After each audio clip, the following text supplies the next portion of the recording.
Welcome to Wolf Owls Publishing, your ultimate destination for werewolf romance and fated mate stories. Claim your spot in the pack by hitting subscribe, and let's get lost in the moonlight together. Prologue. Ellie point of view. I push through the terrain as fast as my paws will carry me. Leaves and bushes shake as I whiz past their stationary form. Critters cower as I run faster, moving like a speeding train. We can't do this. He needs us. My wolf whines in my head. Her whimpers on separating from our mate block my ears from the noise of nature around us. He didn't mean what he said. He cares for us. She tries to tell me. Then he wouldn't have told us to leave, I argue back to her. After almost 3 months of accepting us, he changed his mind. All it took was a few words for him to turn away from me, to make my entire world shatter around me. My wolf, Raylan, continues to sob in my head as I push to go faster. We have to make it to the border while we still have a head start. We need to go faster, I yell to her. She whimpers more at my request and my urgency to be as far from our mate as possible, but she does as I ask. The darkness of the forest lights up as we near the pack border. All I have to do is cross the line and never look back. I am about to cross over when I hear her try to reason with me once more. What if he changes his mind? What if he really does want the baby? I shake my snout in response to her. He has completely rejected the thought of this child. He believes we lied to him. He told us that he doesn't believe our child is his. Just go back and talk to him. If I go back, I fear for our child's safety. I will not let him cause any harm, I reason with her. But. There is no but, Raylan, I interrupt her. He warned us never to set foot back on his land. If we hadn't left, he would have removed us by force. We are his mate. He wouldn't do that to us, she tries again. He rejected us. He used us to reach his position, Raylan. There is no going back. I shut off the mind link between us as I cross the border. Guilt and sorrow burn my mind as I sprint into the forest. I push through the pain, refusing to turn back as a distant howl cracks my already fractured heart into a million shattered pieces. Chapter 1. Ellie POV. It has been 7 years since I was forced to flee from my home, my life, and my mate. I try not to look back at the life I lost so many years ago. But as I look into the eyes of my child, all I see are her father's. Her bright blue pools reflect the part of his soul I had fallen in love with.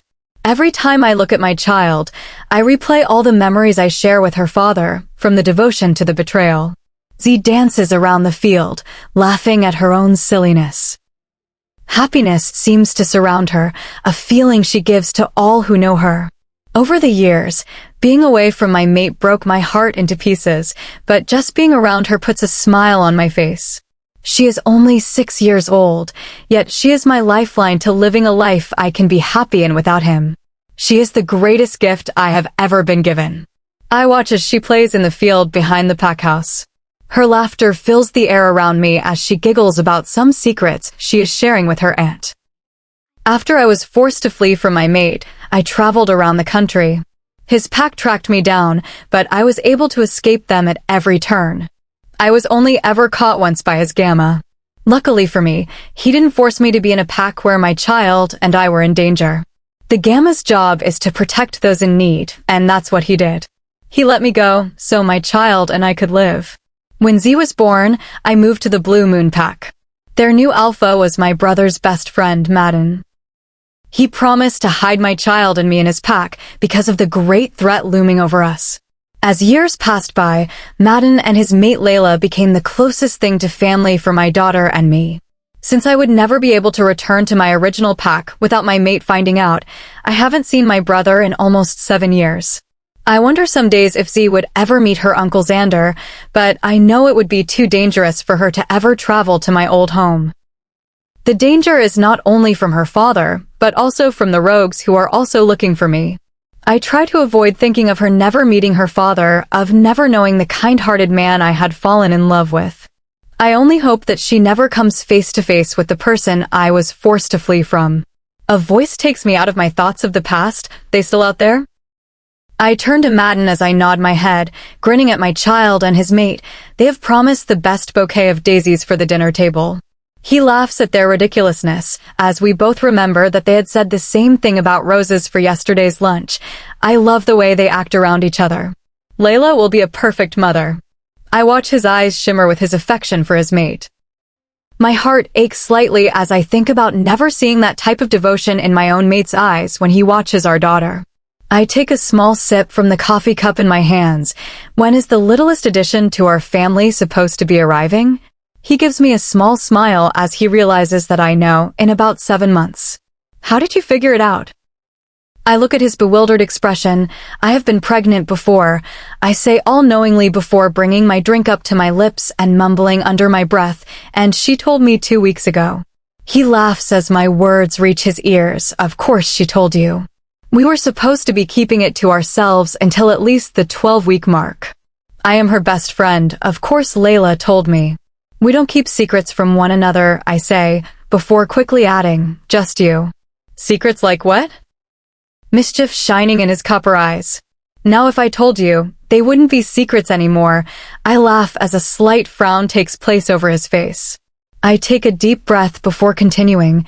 I understand you guys wanting to wait though. After what happened last time, we don't want to take any chances, he says, his voice shaky as the worry starts to set in. It's going to be all right, I assure him. Nothing is going to happen to either of them this time. He gives me a small smile. Thank you. Honestly, if you and Z weren't here, I don't know how Layla would be doing. When she lost the baby last year, Z was the only one she would talk to. She brought the smile back to my mate's face. I will never be able to repay you both for making my mate happy again. I turn back to the girl running around the field. That's what she does. She makes people happy, just like she does for me. We watch in silence as Layla and Z continue to pick flowers and chase each other around the field. It is a perfect day, filled with happiness and laughter. Until the peace breaks. Layla and Madden freeze as concern crosses their faces. Their eyes gloss over as they are pulled into a mind link. In a split second, the perfect day comes crashing down as the first horn wails out over the trees. As each horn blares, fear seeps into my bones. The sentries around the pack only sound for one thing. Rogues. Rogues cross the border, and one of the sentries called out in the pack link. Layla. I hear Madden scream next to me before he takes off across the field to reach her and Z. But he doesn't reach them in time. Rogues start to pour out of the woods as they charge toward the Alpha's house and the pack house. They move in a frenzy as the chaos of the confrontation begins to spread. Z. I scream over the noise of the figures emerging from the trees. The second my voice reaches Layla's ears, she snaps into movement and runs toward the little girl she had come to call family. Z's little arms wrap around her neck as she sweeps her into her arms and runs toward the house. I can hear the commotion as I push my legs to sprint faster toward my little girl. My only thought is to protect my child. Layla, get down. Madden yells through the pack bond. Layla drops as Madden sails over her in his wolf form, charging forward to intercept the threat to his family. Layla. I make it to their side, pulling my daughter into my arms. We need to get out of here. I look back to see Madden holding off the intruders. I hear Layla's breath hitch as we watch the struggle unfold. What? No, I won't leave Madden here, she cries. I grab her arms to stop her from moving forward. You don't have a choice, I argue back as I try to pull her toward the other side of the field. Listen to me. You are pregnant. My words halt her movement for a moment as I reason with her. You have to protect your child. I can't leave Madden. You will only be a distraction for him, I say over the noise of the struggle. We need to find safety. She nods her head as we take off to the forest. We run deep into the underbrush before Layla pulls me to an abrupt stop. What are you do? She signals for me to be quiet as she moves us down to the forest floor in a crouch. What is it? I ask her over the pack bond. Her voice shakes as she replies, the intruders, they weren't just attacking us. They were looking for something. Looking for something? Why would a memory of the past runs across my mind? It's him. The one who pursued me after I left my mate. How do you know? She asks me as my fear for Z grows. I shake off her question, knowing I don't have time to explain it all. I need you to take Z. Where am I supposed to take her? We are surrounded. Take her to our closest allies. They will be able to protect her, I say, hesitation clearly in my voice. What? You want me to take her to Blackstone? He told you to stay away. She argues with me to reconsider this choice. I know what he said, I tell her, my eyes drifting to the frightened little girl I am holding in my arms. She cries silently, aware of the danger around her. But if he recognizes her, he won't. Just keep her safe. He won't believe that, she argues with me. The second he sees you, he will know. My eyes sink to the ground as I speak back to her, my voice heavy. That's why I'm not going with you. No. She cries to me, if you stay here, you will be in danger. I shake my head at her. I have to create a diversion. I gently stroke Z's hair as she snuggles into my chest. Just keep Z safe. I promise. Quickly kissing my daughter on the forehead, I silently say goodbye as I place her into Layla's arms. Stay strong. I send those last words to her as Layla takes off with her towards the one place I swore never to return to, back to her home. Chapter 2. Axton POV. Axton, she screams for me. I can see her reaching for me as the rain pours down on us, blocking me from reaching her fast enough. No, I yell as I push against the hidden force pulling me away from her. I watch as a shadow looms over her, and an unsettling laugh fills the empty forest as her fear etches into my memory. She opens her soft lips as if to tell me she loves me one last time, but I never hear the sweet music escape in the words I need to hear as she is pulled away into the darkness. In one swift movement, the figure yanks her back, taking her from me forever. The force pulling me back gives way as I race to reach her before she disappears. I reach out for her as she falls. Her skin feels as soft as the day I first found her. Her once blonde hair is matted from the struggle. Her once beautifully full green eyes are devoid of life. My mate is gone, forever taken from me. I hold her in my arms, wishing for her to return to me. Finally, I lay her down as sorrow and anger fill my body while my wolf howls for his fallen mate. That's when I feel it. A cold sensation erupts up my arm. As if my life is being drained from my soul, darkness spreads over my body and to my heart as I watch her lift her head from the ground. She stares at me, devoid of all emotion and love. Why? What? I ask the hollow figure. Why did you let me go? Her voice is monotone, empty of all emotion. No. Why am I lost, Axton? She reaches out, her touch cold against my skin. The only thing I can focus on is her face as it morphs into sadness over my failure. Why did this happen, Axton? Why didn't you save me? I didn't. I tried. It's all your fault. No. I yell. It's all your fault I'm gone. No. I scream, jerking out of my nightmare. I feel my pounding heart as I look around my office. I slowly peel my eyes open and look at the clock sitting in front of me. It's almost 3 a.m. I must have fallen asleep at my desk when I was working on the treaty with 2 opposing alphas who were fighting over land. Knocks pound against the oak door to my office. I rub my hands over my face in frustration. I have been having nightmares over the loss of my mate for years now. I try to erase the memory as my hoarse voice calls to the person waiting for me to allow them in, enter. The doorknob slowly turns as my beta pushes into the room. He lowers his head slightly in respect. Alpha. What is it, Walker? I ask him. Walker has been my best friend since we were children. He has known me for years, and he was there when I lost my mate. He supported me in my search for her, but we never found her. Eventually, he dragged me back to the pack, but I will never stop looking, even if everyone thinks she is gone. I refuse to believe it until I see her for myself. Are you all right, Axton? He asks. I'm fine, I respond automatically. After so many asking the same question, I have become accustomed to the same lie I told them and myself. He slowly nods his head in understanding before giving me a look of sadness. I heard you call out her name again, he says. I'm fine, Walker, I tell him again. I know, he says, but it's okay not to be. He pauses for a second, in an attempt for his words to sink in. I know he is just trying to look out for me, but nothing he says could get me to crack and spill everything. When I lost my mate, I lost all hope in life itself. I became feared by all who crossed me. I became harsh toward those who stood against my pack or me. I became cold in a way that my mate would be saddened to discover when I find her again. What did you dream this time? He asks me softly. I take a deep breath before answering him honestly. She was lost in my arms. Then she came back and asked why I couldn't save her. You didn't fail her, he says definitively. I look up to him. He has been the only one who has urged me to keep hoping for her return.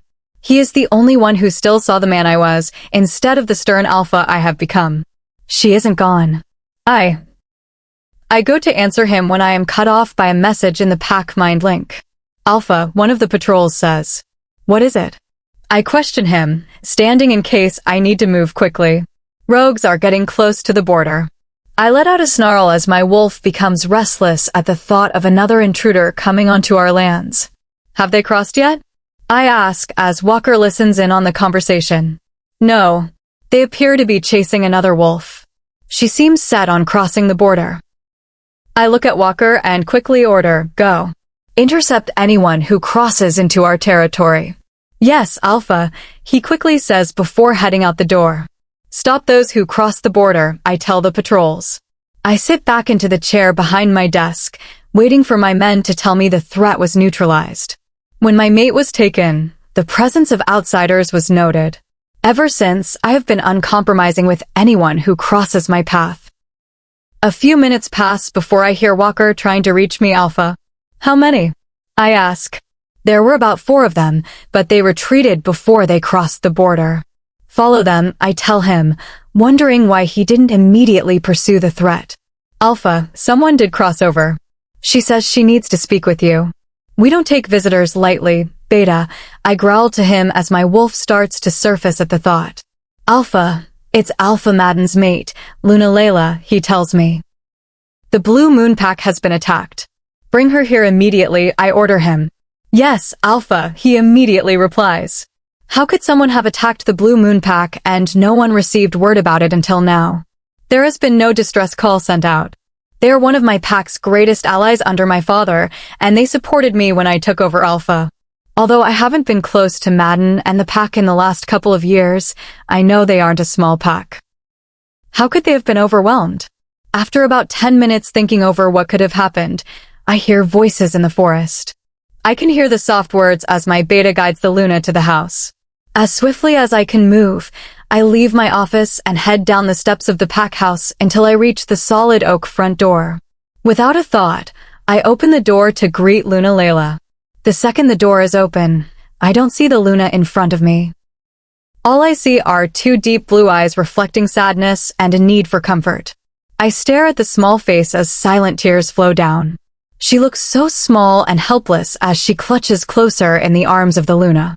I can hear my wolf in the back of my mind calling out to me, young one. Protect the young one. Chapter 3. Axton POV. Protect pup. My wolf, Knox, keeps yelling at me. What?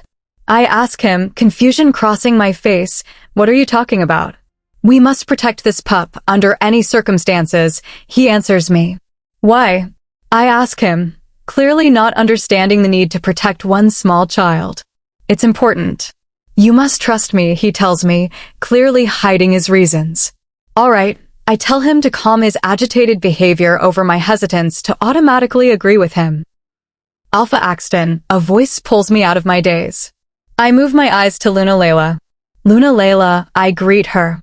Her face and clothes are covered in dust and grime from her journey. Mud plagues her skin as she clutches the child closer to her when she sees my immediate fascination with her. Come in.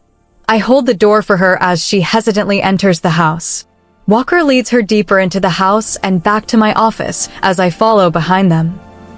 I stare into the blue eyes of the little pup she holds, and the pup stares at me with the same fascination.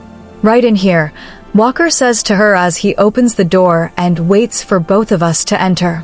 Please sit, I tell her. She immediately takes a seat, placing the child on her lap. I come around the desk and sit in my chair as Walker takes the seat next to her. Before either of us could say a word, the door opened again, and my gamma, Reed, entered. He doesn't take more than 5 steps in before he plasters a grimace on his face the second he sees me. Most thought he should be my beta. He is stronger and bigger than Walker, but his gentleness towards those in need made him a perfect gamma.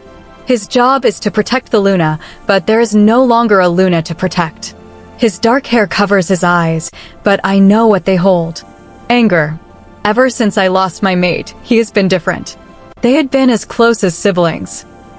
He had been one of the first to step up in the effort to find her. But after 6 months of searching, he came back changed. He was no longer the same man who left to find her. He refused to be in the same room as me for more than 5 minutes without making an excuse to leave. He seemed as angry with me over the loss of our Luna as I was. As I became darker and more hardened, he became even angrier with me. He closes the door silently and stands in the back of the room, holding his contempt for me in silence. I draw my eyes away from him and back to the matter at hand. Can you tell us what happened? I ask Layla, trying not to focus on the little girl. She clears her throat before answering. We were attacked by rogues. Madden and I were at our home when the first warning signal sounded.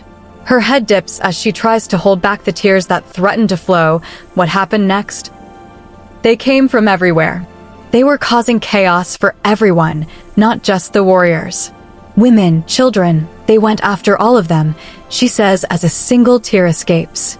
Before she can lift her hand, the little girl in her arms reaches up to her cheek and catches the fallen tear. Layla gives her a small smile as she stares down at the little girl and whispers quietly, "Thank you." The little girl just nods slowly back at her and goes back to staring around the room in wonder. "Is this your daughter?" Walker asks her, trying to get her mind off the events for a second. "This is my Aunt Layla," the little girl says before Layla even has a chance to say anything. The girl's laughter jingles out as Walker starts to mess around with her, allowing her to escape from any stress she witnessed. "What is your name?" he asks her. "Z," she yells out loudly. I smile slightly at her hearty response. This little girl has so much joy and love despite what she may have faced during the conflict at her pack. Out of the corner of my eye, I swear I see shock cover Reed's face as he starts to take a step towards Z. But the second I turn to look at him, his features return to his blank composure as if nothing had happened. I'm confused by his actions, but I decide to let it go for now. "Z, do you want to go play a game?" Walker asks her. The second the words reach her ears, she is nodding her head violently at the idea of fun. "All right, let's go."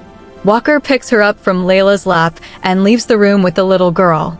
Layla watches nervously after them as if afraid of what would happen to her niece the moment she looks away. "I'm going to send some pack members to your territory to deal with the rogues." I look back to Layla, picking up the conversation again. "No," she says automatically, "as much as I wish for this, just a few pack members will not be enough. These rogues are incredibly dangerous to anyone you send." "I'm sure we can handle it," I tell her reassuringly. "I will send some men over to assist immediately." She shakes her head violently, standing up to make her point clear. "You don't understand." It was as if they were in a frenzy. It was as if all they wanted was one thing. "What?" Her eyes are cold and haunted by the memory she witnessed to destroy my pack.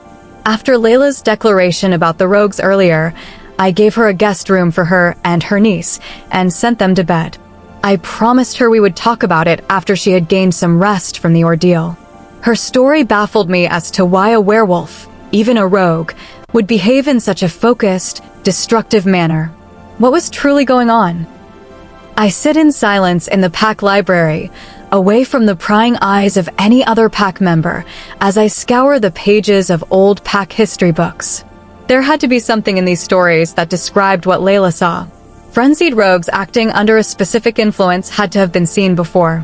After looking for almost 2 hours, my wolf and I are as frustrated as ever. Ugh. I let out as I throw the book I was currently looking through at the wall near the door, the spine cracking on impact. "Sorry," a small voice whispers. I whip my head to the quiet voice that spoke out to me.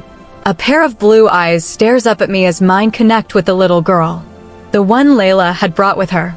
Z. I didn't mean to disturb you, she says, seeming a bit hesitant about intruding. I give her a slight smile as I walk around the chair in front of me to stand before her. It's all right. She nods her head slightly before looking back at the book I had thrown against the wall. Confusion covers her tiny features. Why did you do that? She asks. I'm at a loss for how to answer her. Did the book do something wrong? She asks, clearly confused by my behavior. Running my hand through my hair out of habit, I think of a way to explain an action that is not exactly one easily explained. After a second of thought, I kneel in front of her, so we are on eye level. Well, you see, the book did nothing wrong. Then why did you throw it? I was very angry with myself because I was having trouble solving a problem, I tell her. What kind of problem? She inquires. The curiosity in her eyes reminds me of my past. The one your Aunt Layla has brought to my attention. The situation at your home. She nods her head in understanding. She looks to be no more than 5 or 6 years old, yet she seems to understand everything I said without much difficulty. After a moment, she looks back at me. May I help you solve the problem? It is a bit shocking that she knows the gravity of what happened back at her pack, but I can respect a child who is mature enough to stay calm. Very well. She shakes her head up and down as she walks past me and heads to the table I had been sitting at. Grabbing the first book that she comes across, she pulls it off the table and skips over to one of the plush chairs. Pulling herself up, I watch as she opens the book and begins to scour the pages. I'm not sure she is even aware of what she is looking for, but the adorable face she is making as she concentrates makes me smile. Constantly taking glances at the small child, I walk back to where I was sitting before and begin to go through another one of the books I had placed on the table. It was only 5 minutes before Z spoke up. What about the magic people? She asked. I put down my book to look at her. She is watching me as she points to a picture in the book she had picked up. Warlocks, I tell her. Warlocks, she repeated. Is this what you were looking for? I gently take the book from her and read the pages. Warlocks can use shifter energy in certain spells. This is exactly what I was looking for, I tell her, smiling at her. She smiles back at me before jumping up from her seat. Well, my job is done then. She shouts happily as she skips out of the room, hollering back to me, Goodbye, Alpha. I laugh slightly as I watch her leave. She is a remarkable pup, Knox comments as we head back to my office. I'm a bit shocked at his sudden input. Where have you been? I ask him. Around, he says secretly. I had things I had to do. Like what? I ask him. I can't tell you yet, he answers cryptically. You aren't ready yet. I am confused by his secrecy towards me. Knox never keeps things from me since we are the same person. He is protective, but never secretive. I start to wonder about all the things he would keep from me. My thoughts are interrupted by Layla's voice. May I come in? I stare up at her, taking in the woman I met so many years ago, of course. I gesture to the seat across from me, and she sits down. How are you feeling? I ask her. She gives me a soft smile. Better. How are you doing? I'm fine, I answer automatically. Of course you are. She nods her head, but bites her lip as if to try and hold back what she wants to say. I would be too if I didn't have to worry about my home. Oh wait, I do, she snaps. Layla dash. I remember the first time I met you, Axton, she says, softening slightly. It was the celebration you threw for your mate. I smile slightly at the memory of how happy my mate looked when she came down those stairs to see all of our family there to celebrate together. It was a great day, I breathe out. Yes, it was, she says. You were the happiest person I had ever seen. All it took was for you to look at her, and you would instantly have a smile on your face. Things change, my tone is cold, overshadowing all the memories she is trying to make me think of. Yes, they do, she says. I am a bit confused over her sudden intensity. Some things take a different path than expected. Why are you here? I ask her, focused on the reason for her visit. I was told you would protect us. I needed to make sure Z was safe. Who is she? I ask, wanting more information on the little girl my wolf is begging me to protect. She is my niece, Layla says quickly, but I could hear a bit of hesitation as her voice quivers in the slightest way that I almost thought I imagined it. Why is it I don't believe you? I question her abruptly. Believe what you want, she states. What have you found out about the rogues? I could tell she's trying to change the subject, but I'll go along with it for now. I will get to the truth soon enough. She'll slip up, and I'll get the answers I want. I believe they had help from a warlock. I hand her the book I got from Z. Warlocks, she replies. I watch her reaction closely. She seems deep in thought, as if she's thinking over the possibility when something seems to dawn on her. The second she puts together the pieces, fear strikes her. This is not good. Do you know which warlock is after your pack? I question her. They would be using the connection for a spell of some kind. She nods her head. It isn't just a warlock. The energy and the warlocks are being used to sustain someone, but it won't heal him. Heal him? Who? I ask, confused as to why a warlock would target an entire pack. He's a rogue, and he isn't after my pack. He is after one person, and now he has her. He's going to cause her great harm. She rambles as she starts pacing. I walk over to her, placing my hands on her shoulders, which causes her to stop moving. Who? Who is the rogue after? She gives me a long look before answering. Z's mother. Chapter 4. Axton POV. 7 years ago asterisk. I slowly creep down the stairs in an attempt to pass by without being noticed. They are making today a bigger deal than it needs to be. It has only been a year. No more, no less. 1 year older, but if you ask my mother, it is the day I became a man. Moving through the pack house, I stay on my toes so I won't be detected by the woman who gave birth to me in the kitchen. I have it all planned out. Sneak downstairs to avoid the big day surprise breakfast she did every year. Go to my best friend Walker's house to hang out for a while. Then go to the party the pack is throwing late tonight. It is easy, almost too simple. What could possibly go wrong? That's when I hear it. The slight tip of my bag pushes the antique china vase my mom had placed out on the entry table. Closing my eyes tight, I listen to the sound of the old glass shatter against the hardwood floors. Axton. My mother's lunatone echoed through the walls. Well, there goes the plan, I think to myself. Did you really think one of your plans actually had a chance at surviving without you screwing it up in some way? Knox mocks me. Hey, not my fault. You can't handle the truth, he laughs. I could even see his wolfish smirk as he laughed at me. Axton Knight, my mother yells at me as she comes veering out of the kitchen door. Her short stature put her less than a foot smaller than me, as her brown wavy hair shook around her face. Her face held a stern look as her intensity showed through the blue eyes I had inherited. Where do you think you're going? I scratched the back of my neck, trying to think of a way not to upset her any more than she is. I was just going to talk to Walker real quick. I promised him I would come by this morning. Oh, don't try to pull that crap on me, she scolds, after what you just did to my vase. You are going to get in that kitchen and celebrate your birthday. She pushes me towards the door. You would think after over 20 hours of labor, I would get just a little bit of respect today, she mutters under her breath as we enter the decorated kitchen. My sister, Alex, sits at the counter laughing at my failed attempt to get out of this family tradition. She is only 2 years younger than me, but she looks to be almost the same age.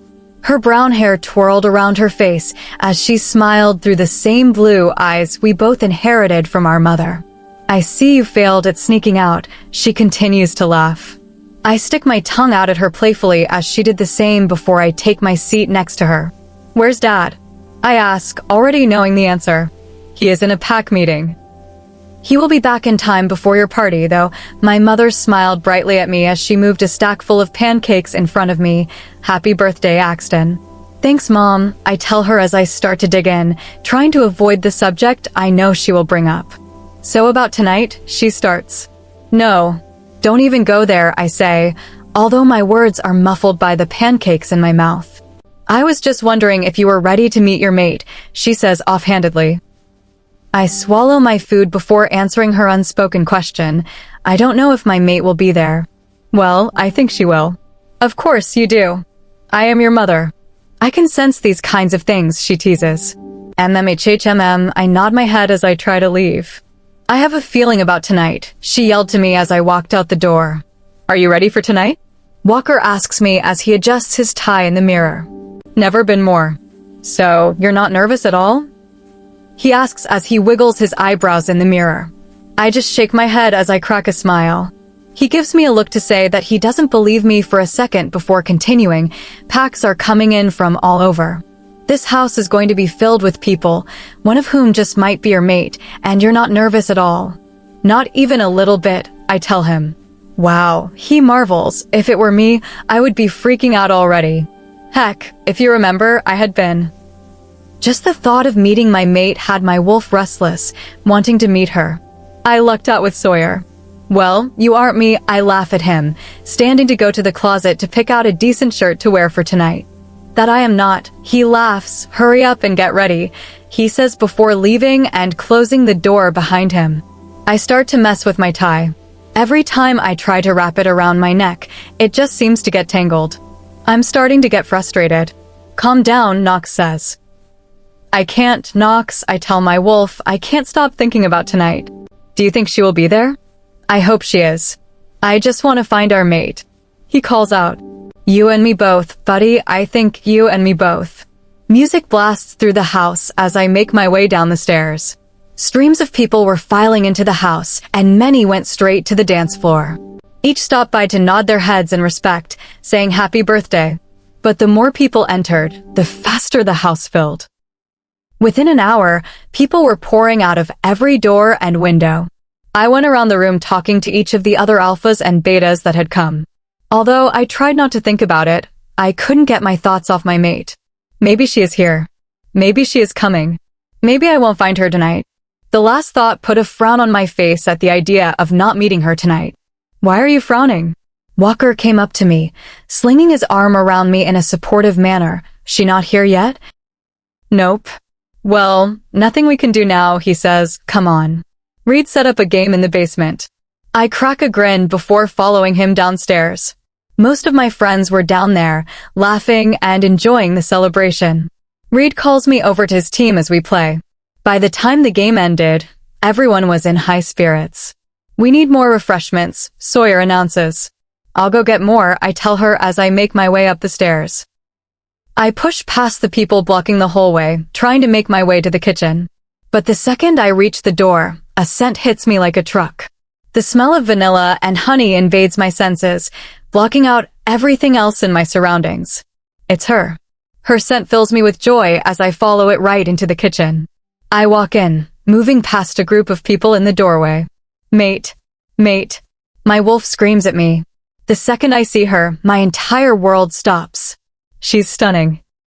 Her blonde hair falls in waves over her shoulders, and she stands there with a grace that pulls me in as if she were hypnotizing me. What are you doing in here? A voice snaps me out of my trance. I look over to the person who had interrupted. I feel a surge of protectiveness when I notice a boy standing too close to her, trying to get her attention. I take a step forward, ready to intervene, but my mate speaks first. He is here for me. Her voice is incredibly gentle, so please, excuse us. He gives me one last look as he leaves the room, clearly annoyed. But I don't care. She's standing in front of me, and we are finally connected. My mate. Hi. She speaks softly as she takes a step closer to me. Hi, I breathe out, finally feeling complete. I take another step closer to her, closing the distance in seconds. Slowly lifting my hand, I gently place it on her cheek. The second my skin touches hers, a powerful spark of connection shoots through my body. She lets out a slight gasp at the sensation before slowly leaning into the touch. Mine. She looks up at me before giving me the greatest reply I have ever heard, yours. In that moment, everything else fades away. We are perfectly in sync as I hold her close. My wolf howls in joy, fully accepting her. The bond pulls at us as we stand there, not wanting to break the connection for even a second. After a moment, I lean my forehead against hers. She has a soft smile on her lips, and her hand rests in my hair while I hold her waist. I finally have my mate in my arms. What is your name? She asks quietly, slowly lifting her eyes to meet mine. I'm Axton Knight, Alpha of Blackstone Pack, I tell her proudly. She gives a shocked and confused look before asking, so wait, this is your party? I smile down at her, nodding my head slightly. Well then, she puts both arms around my neck, smiling up at me as she whispers, "Happy birthday." She leans in, and we share a brief, sweet kiss that seals our meeting. All I want to do is stay like this, but I know we have a lifetime ahead of us. She pulls back slightly, laughing at my reluctant expression. Her voice sounds like music to my ears. "I have told you who I am. Now it is your turn." I tell her, "What is your name?" She smiles again as I pull her closer. "Ellie," she tells me. "I'm Ellie." Chapter 5. Ellie POV. I feel my heart break as I place my daughter into the hands of Layla. I lightly kiss my perfect angel on the forehead before saying goodbye to her, knowing the path ahead is uncertain. The second she is out of sight, I charge back to where the conflict rages on. By the time I reached the field, the struggle had intensified. The once bright yellow daisy field is now marked by the heavy toll of the clash between the enemy and the pack. As soon as I take in the scene before me, I charge into the fray.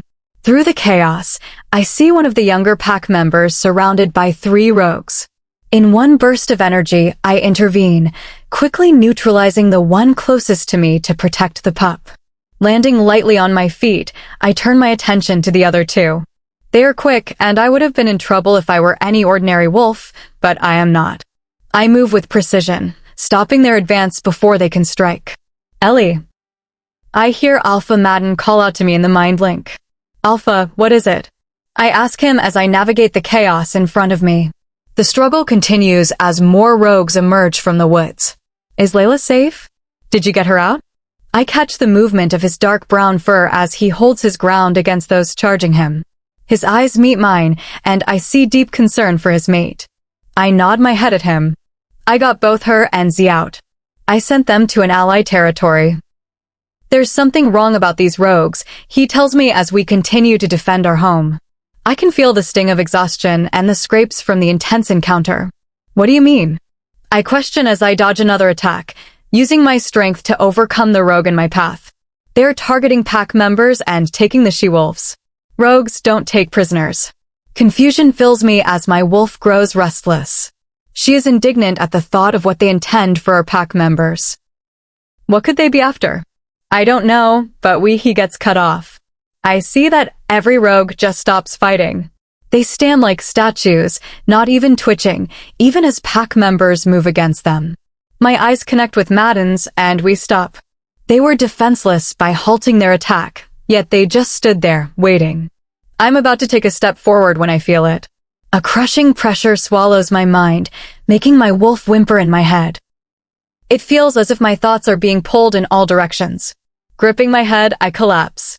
Slowly peeling my head from the ground, I watch as my pack members have also been overwhelmed by the sensation. What is happening? I try to call out in the pack link through the searing pressure. I grip my head harder, trying to push the influence out. Through the silence of the field, I hear the slow sound of a man's clap. A figure stands in a black suit by the forest. 2 hooded figures stand on either side of the dark man. I try to push myself off the ground when they raise their arms and begin to chant. The mental pull snaps back with immense force. All I could see was a dark smile as my mind went blank. I wake to the stale air of concrete. Slowly peeling my eyes open, I take in my now desolate surroundings. Restraints are wrapped around my wrists, and I can smell the metallic scent in the paint of the cell. Slowly pulling at the chains, I move to the front of the enclosure. Across the hall are more she-wolves. They look weary and mistreated. "Elle, I have a bad feeling about this place. We need to leave." "No." Raylan speaks to me, her voice trembling. "I know. I'm working on it," I tell her as I mentally comfort her. I step closer, trying to find a way through the bars. "I wouldn't touch that if I were you," one of them called out to me. I look at the one who had spoken. She has blonde hair like mine and is of a similar stature. But as I take her in more, she looks completely exhausted. They coated the bars in a substance that weakens us, same as the walls. I pull my hand back as I give her a slight nod of thanks before asking, "Who are you?" "A prisoner, same as you," she answers. Her voice held nothing but sorrow. "How long have you been here?" "Almost a month, but some of the girls down there have been here a lot longer," she says, pointing to other cells. "I don't understand." Rogues don't take prisoners, so what do they want with us? Haven't you noticed? She asks with a raspy voice. What? They are looking for someone. Someone that looks like all of us. She gestures to each girl as I take in their appearances. Every single one of them shares my features. Distant echoes fill the halls, causing the wolf across from me to shrink back into the wall. Pounding footsteps sound overhead as someone comes closer to the prison cells. What is it? I ask her who's coming. A door slams open, making me jump in shock as I hear the person moving closer. He's tall as he stands in front of the cage with a cold grin. His brown eyes hold a disturbing sense of satisfaction as he looks me over, pushing back his blonde hair slightly. Looks like we have someone new. He sneers as he studies me. Oh, I am going to enjoy breaking your spirit. I've seen worse than you, I retort, anger filling me. Give it your best shot. I plan on it, he laughs. Pulling out a sedative, he enters my cell with that smile still on his face. I do love a challenge. I swing at him as hard as I can, connecting with his jaw. He recovers quickly, his eyes darkening with intensity. He strikes back, his knee connecting with my side. He forces me back against the wall. I gasp at the sudden impact as the wall's coating saps my strength. Quickly taking advantage, he administers the sedative. He plunges the liquid into my system. I slide down the wall as the medicine starts to affect my body. Kneeling in front of me, he starts to laugh. My eyelids shut despite my mind's protest as the drug forces me back into darkness. Chapter 6. Ellie POV. I wake to the stinging scent of ammonia just as a heavy impact hits my face. That's for earlier, I hear him say. I try to move my arm to protect myself, but it only moves an inch before the metal restraint grazes my skin. I wince at the sensation before opening my eyes to my new surroundings. Pulling my mind away from the fog of the drugs, I look at my position. I am secured to a metal chair with restraints around my wrists and ankles. I pull against them rigorously before giving up. That's not going to work. Struggling will just cause you more discomfort. I look up at the voice of the same man who had taken me from my cell. I'm guessing you're the interrogator, I tell him. I'm not who you're looking for, and even if I did know who it was, I wouldn't tell you. He gives me a smirk before replying. Looks like we have one with a brain. He goes to the corner and drags another chair. Setting it in front of me, he takes a seat and leans in. But I don't really care. You see, I have a job to do, and I have a good feeling about you. If you are going to try to force an answer out of me, let's just get this over with, I say, challenging him. He laughs at my attitude. What's your first question? I knew I would like you, he tells me, leaning back into the chair. What do you know about the missing Luna? Shock and concern fill my body when the words leave his mouth. My mind is running a mile a minute as I think about who is looking for me. Is it the rogue or the alpha? As my mind works through all the possibilities, I show no reaction to his question on the outside. Who? The second the word leaves my lips, he strikes me again. I recover and stare back at him, waiting for him to ask again. He smells like a rogue. Does he figure out who we are? Raylan calls out to me. I don't know, but we can't let him know the truth, or he will be in even more danger. I respond to her. Let's try again. What do you know about the missing Luna? I don't know who you are talking about. Another strike follows. After asking the same question repeatedly and getting the same result, he turns to a different tactic. As my face grows bruised and weary, he begins to use silver-edged tools to mark my arms. You will tell me, he says as the silver makes contact with my skin once more. I don't know what you are talking about. I cry out as the silver stings. Who's missing Luna? He stops and sits back in the chair. The missing Luna of Blackstone. How would I know anything about a missing Luna? I breathe out, trying to ignore the stinging on my arms. I'm just a member of a pack. I have no connection with Blackstone. I lie through my teeth. What about the child? He asks. Before I could hide it, he caught my reaction of shock over how he knew about Z. What child? Oh, I think you know, he smiles. I don't know anything about a missing Luna or a child. I try to sound convincing, but I know he caught my fear when he mentioned Z. You see, I think you are hiding the truth from me, and if you are, it's not going to end very well for you, he says before using the blade to cause a deep injury to my leg. I cry out as the pain radiates through me. Stop, please. I yell. He applies more pressure, causing the silver to affect my system. I scream again as the sensation feels like an internal fire. The silver is radiating throughout my whole body. Well, I'm going to let you sit here and think about what you know. See if you come up with anything, he says before he exits the room. The second the metal door slams shut, I start to try to move out of the restraints. Even with the silver in my system, I have to be strong enough to break out. My little girl is depending on me. Twisting my wrists, I can feel a bit of slack around them. I try to maneuver my hand to fit through the opening, but my thumb is in the way. This is going to be difficult, I tell Raylan as I realize what I have to do. I focus all my strength on my hand, forcing the joint to give way so I can slip through.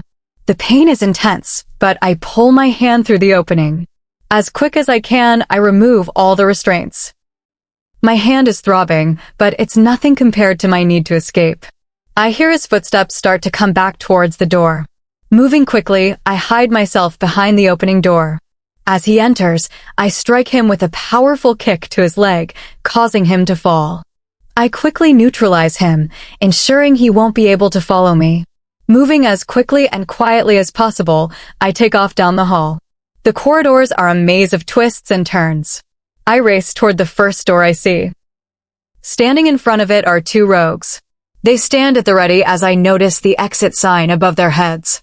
They are not stopping us from getting out, Raylan tells me as we charge them. I strike the first one, knocking him aside, before jumping onto the other. I use my strength to incapacitate him quickly. I turn back to the first one, delivering a final blow to knock him out completely. Stop her, someone yells down the hall. I don't give them a chance as I push open the door. I'm momentarily blinded by the sudden brightness of the sun as I escape. The second I see the forest, I take off as fast as I can. Once I reach the edge, I disappear into the woods as more rogues chase me. Before they have a chance to catch up, I shift into my wolf. I move faster now that I am free from that prison. I escaped. I'm coming for you, Z. I call out to her in the link, hoping she might hear me. I'm coming. Darkness takes the forest as night settles in the air. The creatures that were hidden during the day start to emerge. I listen as an owl calls out into the night. Running quickly, I fly through the forest. I have been running for hours before I finally spot the landmark I have been looking for. The border tree still stands in majestic glory. Running towards it, I hear the sounds of the rogues behind me. They have been on my heels for miles, not giving up. I push harder until I feel the familiar sensation of crossing the boundary. I'm back. We're home, Raylan whispers. This isn't home anymore, I tell her as we stare into the forest, waiting for the sentries to pick up my scent. I hear a snarl behind me as the rogues attempt to cross into the pack's territory after me. Without skipping a beat, I run towards the pack house. I know the patrols will pick up the rogues' scent. As soon as the thought reaches my brain, I hear a conflict break out nearby. A loud howl sounds as they signal the rest of the pack that the border has been breached. Knowing I don't have much time, I run until the pack house is in view. It's the same as before. The old-style 3-story building looms over everything in sight. Its oak structure and beautiful wraparound deck look like a perfect home. Going to a nearby tree, I change back into my human form before stepping toward the massive house. Once we go in there is no going back, Raylan tells me. Z is here. We have to, I tell her. As much as I know I need to go in, I just stand there and look at the building. It holds all my greatest memories and the one event that changed my entire life. I am about to step forward when I smell him. The same scent from so many years ago. Fresh rain and honey. Ellie, he calls out to me. His voice sounds shaken at my sudden appearance. I turn to his call as I take in his appearance. He looks almost the same as the day I left. Axton. Chapter 7. Axton POV. I tried to press for more information about Z's mother, but Layla wouldn't budge. She seemed determined to protect the woman, but I feel the same drive. I can't understand why she would withhold information that could be the key to finding her. As I walk back to my office, I try to understand why she wants to keep Z's mother a secret. Who could this woman be that I couldn't even be told her name? I was so lost in thought, I almost didn't catch the light humming coming from behind my office door. Confused about who would be in my space, I open the door, and I'm surprised to find the little girl sitting before me. Z doesn't jump at my entrance, but instead continues to look down with drawn eyebrows at what she was holding. After a moment, she lifts her head to meet my gaze. I give her a small smile as I watch her look me in the eyes. Amusement fills me as her eyebrows slowly raise in a questioning expression. The first thought I have is of how she reminds me of the one I lost. But the second the thought crosses my mind, I immediately push it away before the painful reminder can take hold. "Why do you have a picture of her?" she asks inquisitively. I could hear a tint of sadness in her voice as she pointed to the frame sitting in her lap. I look at her in question before asking, "Who is he?" Slowly lifting the frame into her hands, she turns the photo around and into my view. I feel my wolf start to stir in my mind as he reacts strongly to what is in front of us. "Put that down," I tell her, my alpha authority unintentionally sharpening my words. "Now, don't frighten her." Knox yells at me. Her small form starts to shake as silent tears fall down her face. Immediately regretting my tone, I try to comfort her. But the second I move forward, she shrinks back into the chair. "Z, I'm sorry. I didn't mean," I start, but she bolts out of the office before I can even finish. I hear her sob as she runs down the hall. "What did you do that for?" Knox scolds me. "We must protect her." I didn't mean to, I try to tell him, but he just ignores me. I can't understand why my wolf is acting this way towards one little girl. What is it about her that he feels so strongly about? Still thinking about Z, I walk over to my desk. Slowly swiveling in the chair, I stare down at the frame as that bright smile stares back at me. She was so happy the day I took this photo. She had it framed so I would always remember that day on the beach. It was our first actual date since I had met my mate at my birthday party. We spent the entire day just enjoying each other's company and talking. Even though we had just met, it was the day I knew I loved her. I just continued to stare down at her face, lost in my memories. A knock on the door draws me out of my thoughts. Quickly sliding the frame back into my top drawer, I call for the person to enter. "Alpha," Walker walks in. "I got a report from the scouts." "What do you have?" I ask him, shifting my focus back to business. The rogues are stirring, and a group of them is heading toward our border. My wolf growls at the thought as I rise from my seat, double the border patrols. If a rogue is spotted, they are to be intercepted immediately. Understood. "Yes, Alpha," he nods and walks out to enact my orders. I move to sit back down when my wolf starts to stir in my mind, restless and needing to run. Not wanting to deny him, I rush out of the house and toward the forest. When I reach the edge of the trees, I shift into my black wolf. I quickly scan the area before I take off. The feeling is liberating as I push forward, taking in my land. "Go to the north border." Knox growls at me. "Why?" I ask him, confused by his sudden direction. "There's a situation." "Hurry." He pushes, trying to take control. "What is it?" I ask him, but he doesn't get a chance to reply. The breeze picks up, carrying the scent of intruders close to my territory. I let out an angry growl. "Rogues." I sprint in the direction of the scent. Coming to a clearing, I pause at the tree line, waiting. I watch as two wolves come into view. Without a second for them to process what's happening, I pounce. I swiftly neutralize the first rogue, stopping his advance instantly. Turning my attention to the second wolf, I take in his small frame. I watch as he hesitates when he sees his companion fall. Moving quickly, I intercept him before he can retreat. With a final, decisive movement, I end the threat. Lifting my snout, I look toward the sky and release a howl into the night, signaling that the border is secure. A breeze picks up slightly, blowing the leaves around me. Sniffing into the darkness, I smell it. The one scent I have been longing for the last 7 years. The scent I thought had been lost to me forever. It's her. It has to be. My mate. Find her. Knox screams. I set off into the forest, pushing my legs harder to chase the fleeting scent. I have to find her. The scent becomes stronger as I near the pack house. Quickly shifting behind a tree, I find a pair of shorts from a nearby stash and sprint out of the forest and onto the path. I lift my nose again as I take in the scent in front of me. Vanilla and honey invade my senses as I take in the woman standing with her back to me. She is marked by the journey she's been on as she looks up toward the house. Her blonde hair cascades down her back as her scent reaches me once more. Mate. Knox calls out. Ellie? I call out, every ounce of hope I have in my voice. I watch as she stiffens slightly and turns around to face me slowly. The second her eyes reach mine, my heart lifts. She stands in front of me, just as she was the day I lost her.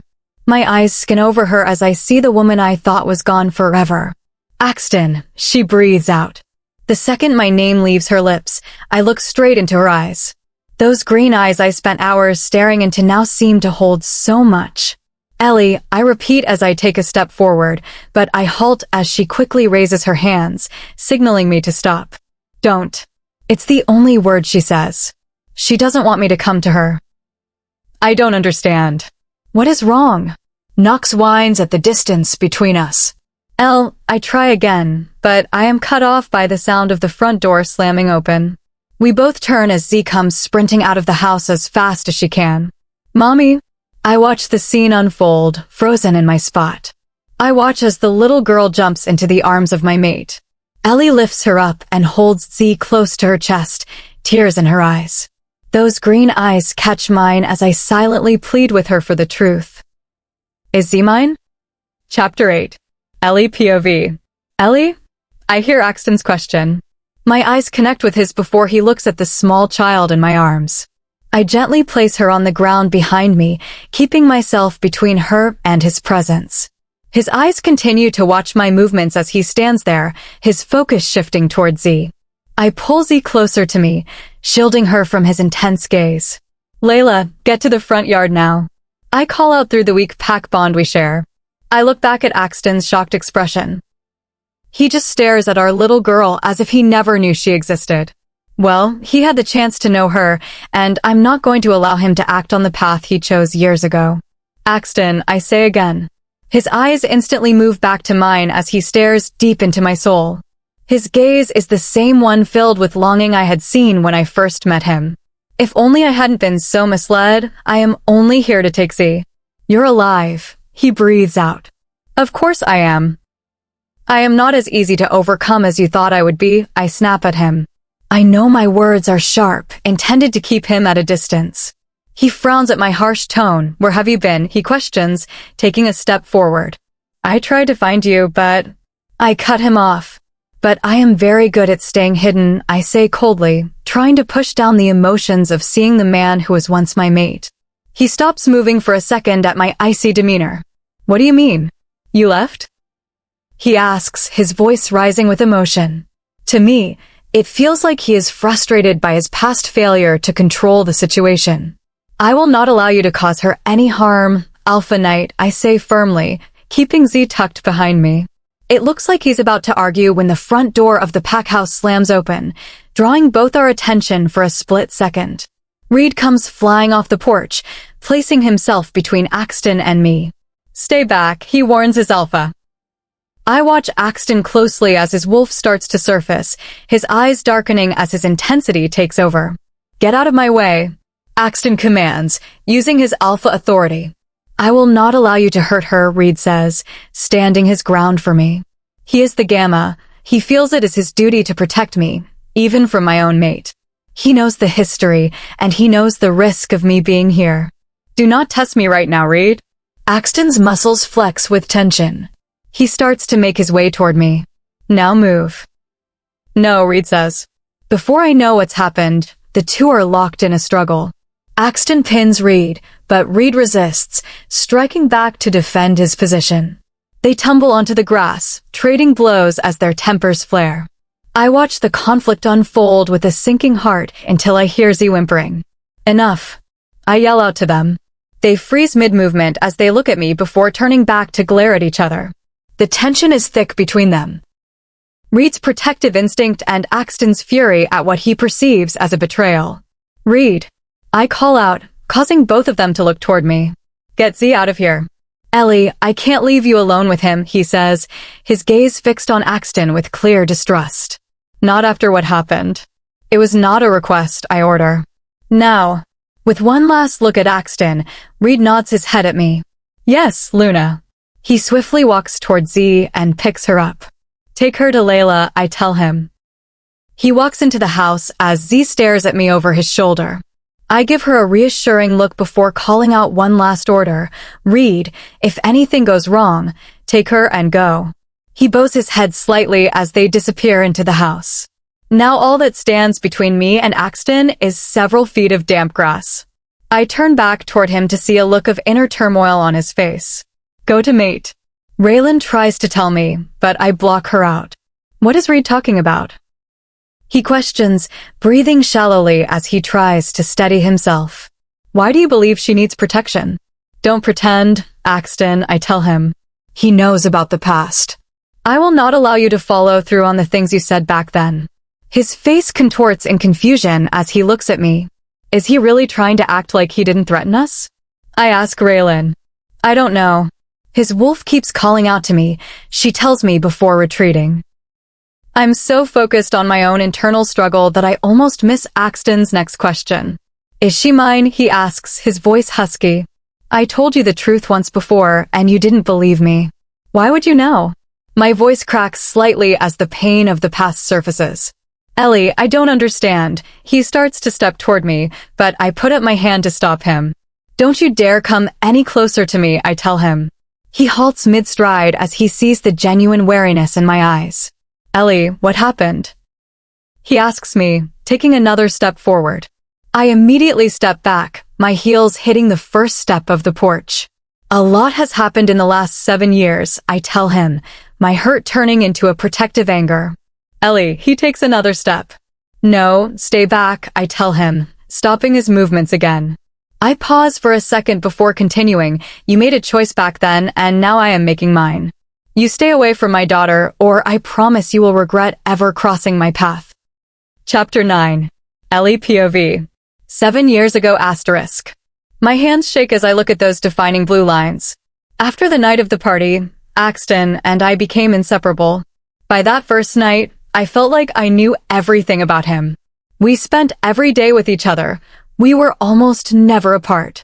The only times we weren't in the same room together were when he had his alpha duties with his father to attend to, but that never bothered me because I had my own responsibilities to learn from his mother.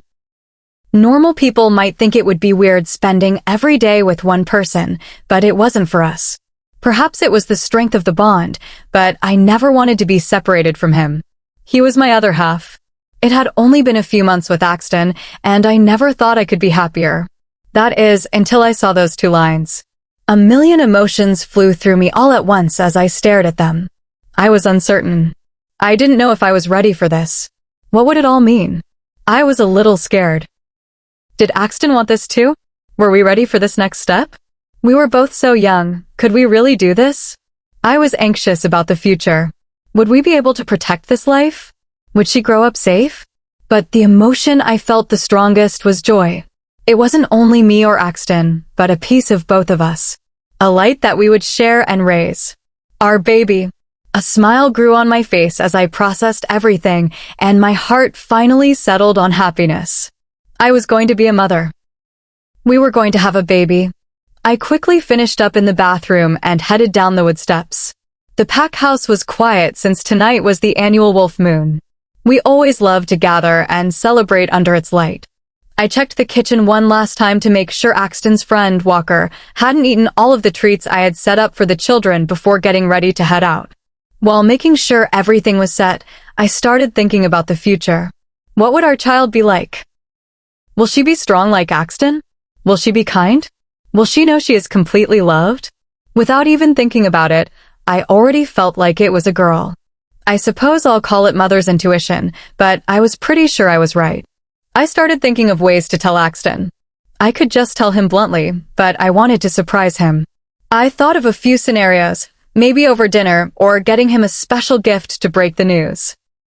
I kept thinking of all the ways I could tell him, but I couldn't quite predict what his reaction would be. We hadn't talked about having pups yet. We were both so young, we just never got around to the conversation. I knew he would eventually want an heir for the pack, but I thought that was years away. Would he be happy now? I was so lost in thought. I almost didn't hear the sound of the floorboards creak behind me until I heard the familiar voice speak to me. Ellie. I turned to face my mate with my smile still wide. Axton, I thought you had already left for the bonfire with Walker. What are you still doing here? We need to talk. All right. What's up? I asked as I took a step forward, but I faltered when I saw his face. He wasn't looking at me with love. He looked at me with a coldness that made my heart drop. It was as if he didn't feel our bond, as if he felt only resentment. What's going on? Axton, what's wrong? With me? Nothing is wrong. It's with us that we have an issue, he said sharply. I don't understand, I told him. Of course you don't, he scoffed, almost laughing to himself. You wouldn't notice anything. What? I whispered, unsure why he would say that when he had always been so kind. What? He mocked in a harsh tone. It's time we had a little talk. The usually loving tone was gone, replaced by words that felt like daggers. You know, I was talking with the others on patrol today, and we had a disagreement. Do you want to know what it was about? I didn't answer. For some reason, I knew I didn't want to hear what was coming. Well, I'll tell you. We were discussing your character, Ellie. And I've decided you aren't fit for this pack, he said. I couldn't believe the words coming out of my mate's mouth. Why is he being so mean to us? Raylan whimpered. I thought he loved us. Axton, I don't understand why you're acting like this. You don't understand, he sneered. Well, of course you don't. Axton, he cut me off before I could say anything. Shoo, Ellie. I have listened to you enough over these last few months, and the sound of your voice is starting to irritate me. I just stared at his once loving blue eyes, only to be met by a cold, reflecting ocean. Now it's time to move on. I don't understand what you are saying. Do I have to spell it out for you, Ellie? I am rejecting you.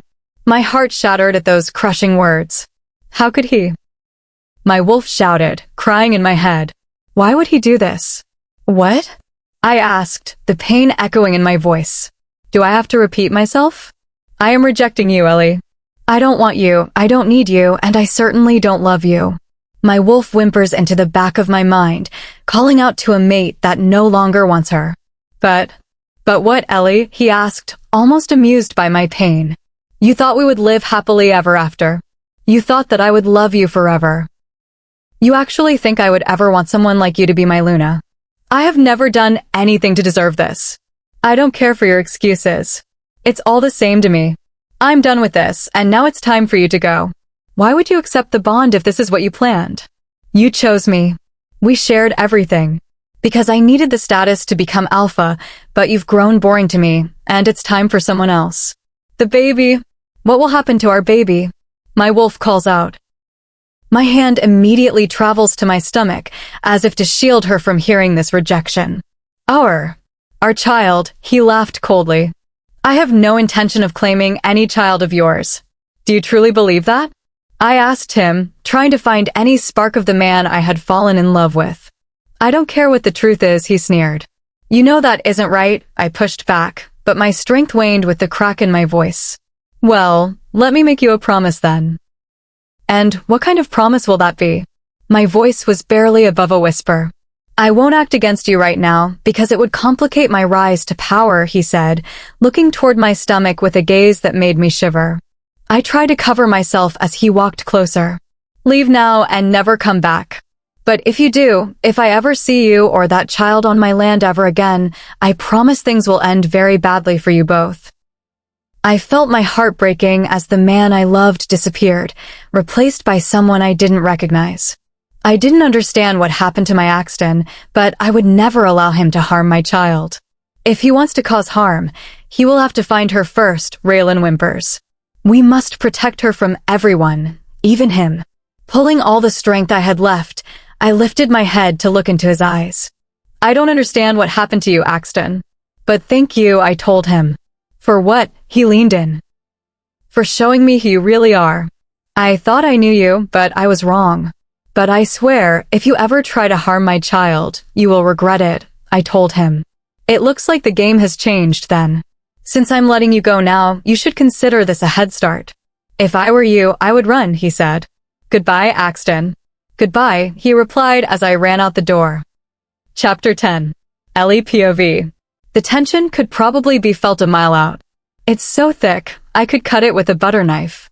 We both stand still, waiting for the other to make the first move. He knows the weight of the past and the distance between us. Now it is as if he had completely pushed it all aside. I don't know how long we stand like that, but neither one of us is willing to make a sound. He looks me up and down as I do the same with him. He hasn't changed much in the last 7 years, except for appearing even stronger than before. His hair is still tossed around in the same manner he used to wear it. His eyes hold me the most, though.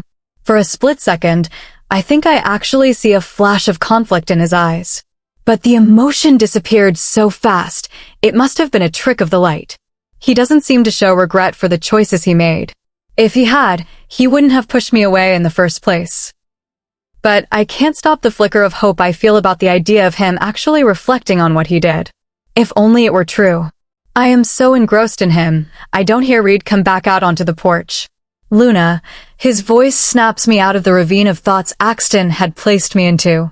I nod my head slightly, hesitant to break eye contact with Axton. Z is with Luna Layla. Thank you, Reed, I tell him, watching as Axton tenses with a slight agitation. Ellie, you should leave. He starts, but is immediately stopped by Axton. She is not going anywhere, he says in a defiant tone. We do not belong here, Axton. Not anymore, I reply, my voice barely above a whisper. You saw to that. He thinks for a second, seeming to be deep in thought. I will not allow you to disappear again.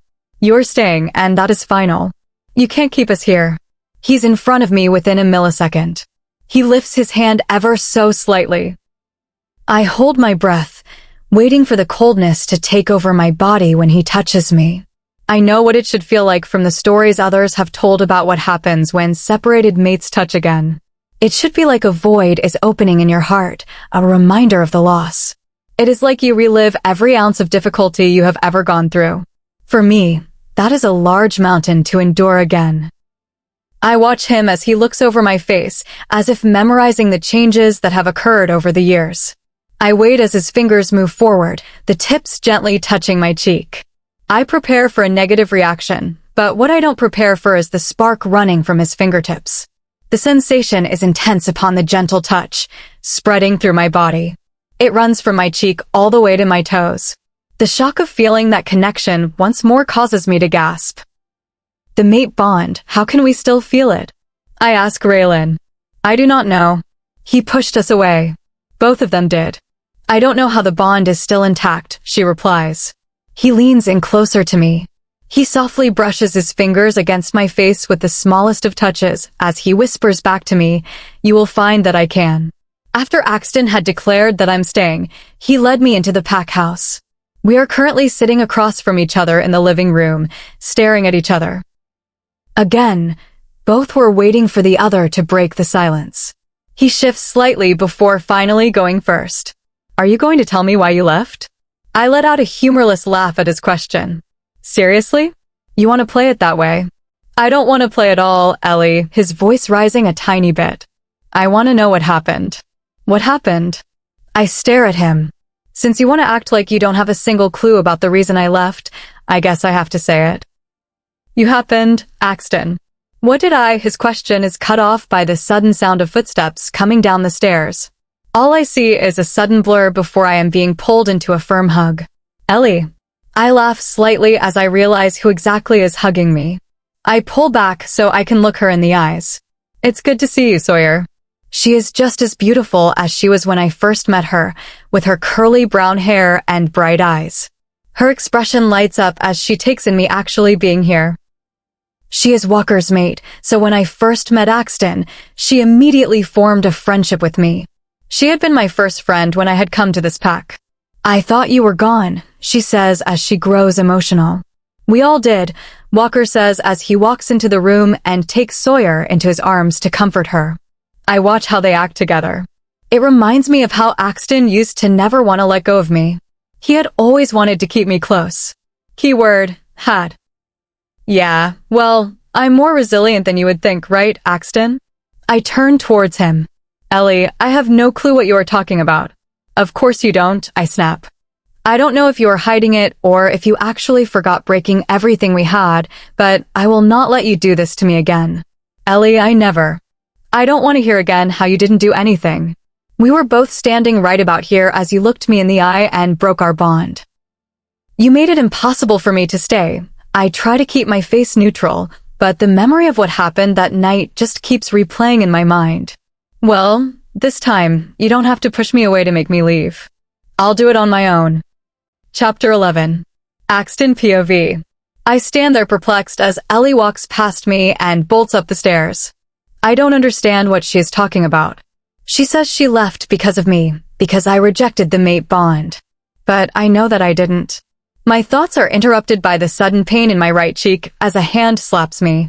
How could you do that, Axton? Sawyer screeches as Walker pulls her behind him in order to protect her, knowing I will be frustrated for her touching me. You rejected her? Even though I am upset with Sawyer for the slap, my confusion over why my mate left is still swirling around in my mind. I have no clue what she is talking about. I say to her, I would never do that. Sawyer's eyes soften as she takes in the lost look I'm probably displaying. Then why does she believe that you did? Walker steps in. Because he did, we both turn toward the new voice as my gamma enters the room. You broke her spirit, Axton. I growl at Reed as he comes closer to us. I am still frustrated about his interference from earlier.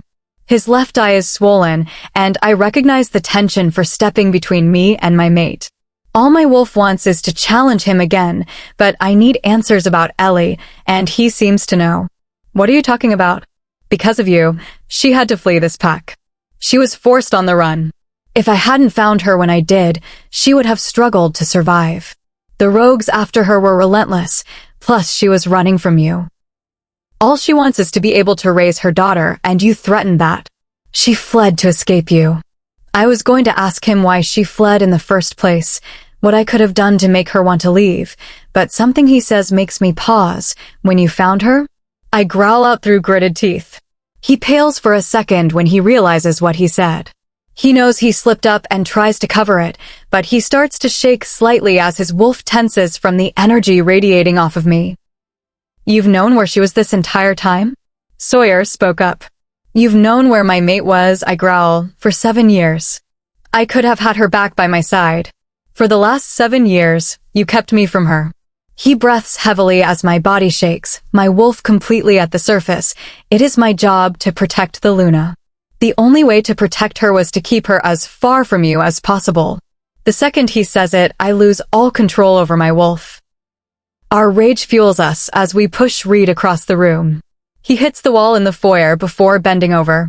He is clearly injured, but I am too focused on the betrayal. He lifts his head, coughing as he looks at me to continue explaining, but my wolf doesn't care. He kept me from my mate, and neither my wolf nor I will forgive that.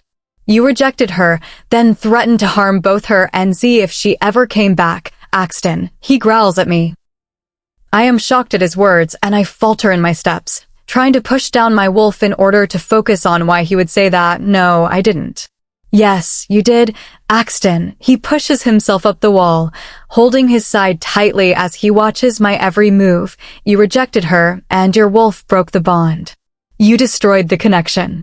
I could hear my wolf whimper and growl at the insinuation that he would ever do that to his mate. I didn't do that, Axton. She is mine. I would never give her up. I know that, but why does he think that? I ask Knox. We never did that, I tell him. He shakes his head at my refusal to admit to something I know I didn't do to Ellie. I love her. I would never hurt her. She knows that. She knows I wouldn't leave her, and I certainly would not reject her. Whether you will admit it or not, it devastated her. You caused this, Axton, he says just barely above a whisper. Walker comes up next to me as I just stare at Reed. Did you really know where she has been this entire time? Reed grunts before answering him, of course not. I found her on the last search. I went on to track her down. She had been through a lot. A group of rogues were chasing her, and you were chasing her. He nudges his head towards me as he continues. She knew she couldn't go back to her old pack, so she went a blue moon. Her brother had been friends with Alpha Madden, and she knew Layla, so she figured she could hide out there for a while. I didn't know she had stayed there. Why didn't you bring her back? Sawyer asks. I did. My eyes immediately snap to his to see if he is lying, but all I see is genuine truth behind his words. I didn't believe what she said to be true. I had seen the amount of pain you had been in when she disappeared. I told her what you were like, that maybe something about that night wasn't what it had seemed. So, I talked her into coming back. She had been here? When? Walker asks. I seem to be frozen as Reed talks about Ellie. She had come back. She was here, so why didn't she stay? About 6 months after she left. We made it back to the border when we saw Axton. What? I ask, shocked. You were in the woods with some rogue. You were telling him that he needed to find Ellie because you wanted her gone for good. We heard the entire conversation, Axton. I couldn't believe you were coordinating with rogues to target your own mate. I just stare at him. I didn't do that. I thought rogues had taken her. All I have wanted since is to get her back. Well, you sure had a strange way of showing it, he sneers. I growl as I step closer to him, ready to confront him, but Walker grips my shoulder. It isn't worth it. Yes, it is, I tell him as I continue to glare at Reed. No, he isn't. He pulls me back and attempts to talk sense into me. I don't know what really happened, but he thought he was doing what he was born to do. He is the Gamma. It is his job to protect Ellie, and that is exactly what he did. I could feel my wolf growling at me, but I know Walker is right. He was doing his job as a Gamma. He doesn't deserve to be punished for that. Get him to the infirmary. I motion to Walker, and he picks Reed up with Sawyer behind him. I stare at the wall as I take in the information Reed had shared. It explains why he came back from that last mission and changed completely. He didn't want to look for Ellie anymore, and he had always been upset with me. He thought I wanted her gone. Reed is figured out, but what I can't understand is what happened. I never rejected Ellie, but she thinks I did. I never threatened Z, but she thinks I did. I never hired rogues to harm her, yet she and Reed both saw me do it. I don't understand what happened, Knox says to me. I don't either, but we need to figure it out, I tell him. Agreed, but how? I don't know, but we do know one thing, I say. What's that? He asks me. I know I didn't do those things. That means someone else did. I pause before continuing, which means someone is actively working against us. Chapter 12. Axton POV. I push myself harder as I go deeper into the forest that covers my territory. After checking to make sure both Ellie and Z were still in the house, my wolf pushed me to go for a run, and I agreed immediately. I needed to clear my head and think over the information that had been presented to me. I keep running that day 7 years ago in my head, trying to come up with just one name. Any enemies I had back then that would go after my mate in this way, but I keep coming up empty. I had just started to take over the Alpha title from my father at the time. My father had made many enemies as all Alphas do, but I hadn't made any yet. I can't think of any rogues or packs that would go after our bond this way. Most enemies will attack head-on, not fight in the shadows. Well, we need to think of someone, Knox growls. We need somewhere to start, and I need to find who is responsible for this. I'm trying, but I don't know who would want our bond destroyed. My conversation with my wolf quiets as we hear rustling in the brush near us. I let out a growl as I lower myself, preparing to defend. Relax, Alpha. It is just me. A copper-brown wolf exits the trees and enters the clearing with me. Walker, what are you doing out here? I ask him. He puts his snout up. What do you think? Ellie is back and thinks you rejected her. I figured you could use a friend. How did you know where I was? I ask him. I've known you for years, Axton. This is always where you come to clear your head. I shake my head as a smirk crosses his face. He knows me too well. So, is she yours? I look at him for a second before answering. I don't know. Well, did you ask her? Walker says in a matter-of-fact tone. Of course I asked her, I scoffed. She said I didn't believe her before. Why would I know? That's not exactly an answer, he says. No kidding. That's actually not the question that needs answering, though, he says. Which one? I ask him. I don't know which question needs an answer. There have been so many swirling in my head since Ellie arrived that I can't even list all the things I need to know at this moment. If Z is your daughter, what are you going to do about it? He questions. What? You have been thrown for a loop by first losing your mate and then her reappearing, only to have a perfect little girl with her. You've always wanted kids, Axton, and now you suddenly have a 6-year-old daughter. So, what are you going to do about it? He asks again. I hadn't really thought about it, to be honest. What is there to think about? Knocks questions in my head. She is our pup. Ellie and Z are everything I have ever wanted. The family I always wanted. I have to find a way to make them stay. Now that's the answer I wanted to hear, Walker says, causing both of us to give wolfish laughs. Has word gotten out that Ellie is back? I ask him after I catch my breath. The entire pack has already heard, he says. I know Reed told us some of the things that happened, but has she told you her side? Have you talked to her yet? No, you guys saw. All she did was tell me to stay away, I whisper. She left because she believed I had rejected her, I tell him, and I don't know how to prove to her that it wasn't me. It doesn't make sense. You love her. You would never have done that. She should have known that. She is way too smart to have believed that you didn't want her or that you would threaten her, he pushes. I growl slightly at his instigation. He pulls his ears back and lowers his head slightly in submission. I'm just saying. Something had to have happened for her to think that way.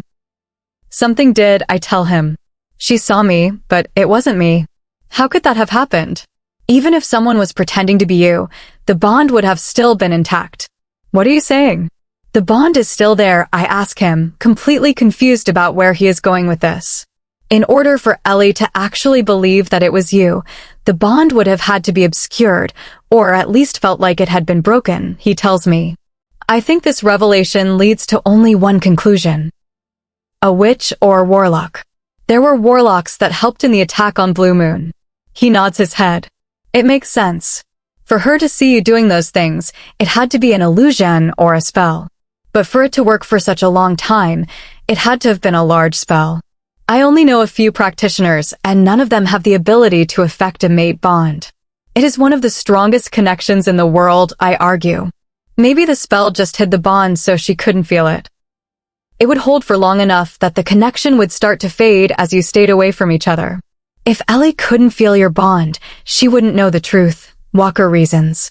I have to talk to her, I tell him as I start to race off in the direction of the pack house. Good luck. It seems like you are going to need it, he calls out to me as I leave him in the clearing. I creep up the stairs as quietly as I can. I tiptoe towards the bedroom door sitting across from mine. I can smell both my mate's and Z's scent sitting right on the other side of this door. I stare at the white wood, trying to get the courage to open it. I need to see them, but I also know that Ellie doesn't trust me right now. I need to find a way to convince her that it wasn't me. I raised my fist and made a move to knock, but a small voice stopped my movements. Mom, a soft voice questions. Z. What is it, sweetie? Ellie asks her. Eager to hear the sweet sound of my mate's voice and wanting to hear what Z needs, I tip my head towards the door and wait to hear the conversation. When are we going home? She asks. You're home. Knox calls out in my head, trying to push me to barge into the room and make Ellie understand. I don't know if we can, Z, Ellie answers her. At least not for a while. Why not? I hear Ellie release a deep breath before answering. Do you remember the conflict that came to the pack? I assume she nods her head. Well, because of that, I don't think we can go back to Blue Moon right now.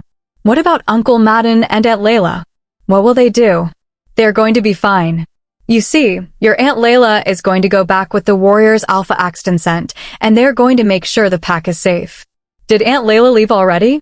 She did, Ellie answers her. She needs to find Uncle Madden. Are we going to stay here? She asks.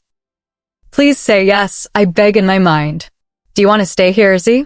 I like it here, but I don't know if you do. I used to, sweetheart. A long time ago. What happened? Z asks. Well, I found out that I was going to have you. I could picture her gentle smile in my mind as she looked down at Z. Is this where you met Daddy? I perk up at this question. Will Ellie admit that Z is mine? Yes, it is. He was kind and very handsome. When I first met him, it was a very special connection, she sighs. When do I get to meet him? She asks. I don't know, sweetie. I don't know if he is the same man anymore. Why don't you get some sleep, and we can talk more in the morning? Okay. Love you, Mommy. Z yawns as I hear the ruffling of sheets. Good night, my baby girl. I wait a few more minutes as I listen to the calming sounds of their breathing, signaling that sleep is overtaking them. I am about to back off into my own room when I hear the soft voice. Are you the same man, Axton? I truly hope you are. Chapter 13. Ellie POV. I wake up to the sound of laughter floating through the air. Slowly peeling my eyelids open, I look around the guest room. The cream walls and the purple accents feel so familiar. Scanning the space, I realize why I recognize it. This is the room I stayed in after our first major disagreement years ago. I see the slight mark on the wall where Axton had vented his frustration when I refused to listen and locked myself in the bathroom. It was back when I first came to this pack. We were arguing about a rogue who had crossed the border. He thought the intruder was a threat to the pack's safety, while I was more idealistic and didn't want to see a young man punished so severely. I was naive then. It turns out Axton was right. After I left and was captured by the rogue leader Cortez, I realized that my mercy had been misplaced. That rogue had been a spy, infiltrating packs for Cortez all over the country. The sound of laughter pulls me away from the past. I drop my hand from the wall. I quickly pull on a change of clothes from the closet Axton seems to have stocked, skinny jeans and a warm sweater paired with combat boots. In the bathroom, I run a comb through my hair, letting the natural curls cascade down my back. Prepared, I walk out into the empty hallway. I pause for a moment, staring at the door across from mine. Axton's room. Our room. Pushing the memories down, I head downstairs and stand in the kitchen doorway. Walker is goofing around, and Sawyer scolds him playfully. Reed is sitting in the corner, watching Z closely. Z sits at the counter, laughing hysterically as she watches Axton. Axton is leaning over the counter, placing a plate of pancakes in front of her. His smile is bright, and I see genuine adoration in his eyes. For a second, I feel a flicker of hope, but I quickly extinguish it. I can't risk my heart until I know who he really is. I just hope he isn't the man who forced me away. As if he can feel me staring, he lifts his head and connects his gaze to mine. It feels like a magnetic pull. His eyes make me want to forget the last 7 years and just run to him. Luckily, Z breaks the spell. Mommy. I walk over to her. Good morning, sweetheart. What do you have there? It's pancakes. My favorite, she yells, digging into the syrupy food. I laugh at the mess she's making. You're getting a bit sticky there, I tease. That sounds like a good trade to me, she chirps. I catch Axton's eyes as he watches us. He smiles at his daughter's joy. For a heartbeat, it feels like we are just a normal family, but then reality returns. My expression turns serious. We need to talk. Axton nods to Sawyer. Hey, can you help Z clean up when she's finished? Of course. Thank you, he says, then turns back to me. Come on. I follow him upstairs to his room. I sit on the edge of the bed as he closes the door. The room is exactly the same as the day I left, the sheets, the pictures, even the papers on the desk. It's as if time stood still here. Ellie, Axton starts. I look at him. He is still the handsome, powerful man I remember, but he carries himself with the weight of an alpha now. I told you to stay away from her, I warn him. You know I won't do that. I won't stay away from either of you. Please, Ellie, I don't want to fight, he pleads. Please, just talk to me. Axton, I don't know what you want me to say, I tell him honestly. Let's start with the day you left, he suggests. You know exactly what happened. Why make me relive it? I ask, begging him with my eyes. Because I don't know, he says, sitting on the bed across from me. I don't know what happened because it wasn't me. Axton, I breathe out. I was there. You were there. It was definitely you. No, it wasn't. I don't know how, but whoever you saw that night, it wasn't me. You have to believe me, he says, shifting closer. I move back. I can't just believe that. But part of me desperately wants to. Ellie, you know me. You've known who I am since the moment we met, he says, reaching out. His palm rests against my cheek. The familiar electricity I thought was gone forever courses through me at his touch. I thought I did, but I guess I was wrong, I say, feeling defeated. You weren't wrong, Axton says, moving closer. This time, I don't move away. The connection is too strong. Think about it, Ellie. Why would I ever want to destroy what we have? I don't know, Axton. You chose your path, I say, pulling away and standing up. Maybe he's telling the truth, Raylan whispers. I never wanted you to leave, Ellie, Axton says, standing up. It wasn't me who said those things. I scoff, remembering how much I wanted to believe that years ago. Really? Then why did Reed see you coordinating with rogues?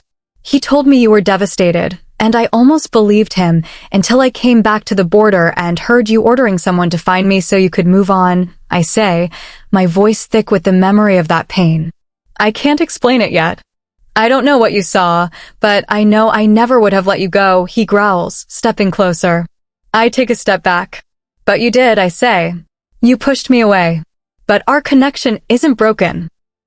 He insists, closing the distance until I am against the wall. He places one hand on my waist and the other on my cheek. The sparks are undeniable. You feel it, don't you? If it were truly over, we would feel nothing but emptiness. We wouldn't feel this, he whispers in my ear before looking me in the eyes. Chapter 14. Axton POV. She stares at me, at a complete loss for words. I'm right, and she knows it. If I had rejected her, we couldn't be this close together.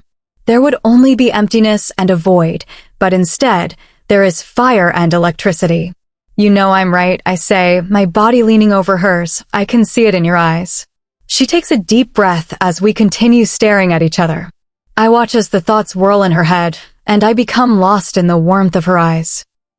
The same eyes I memorized all those years ago. The same eyes I had held on to since the moment she left. Convince her.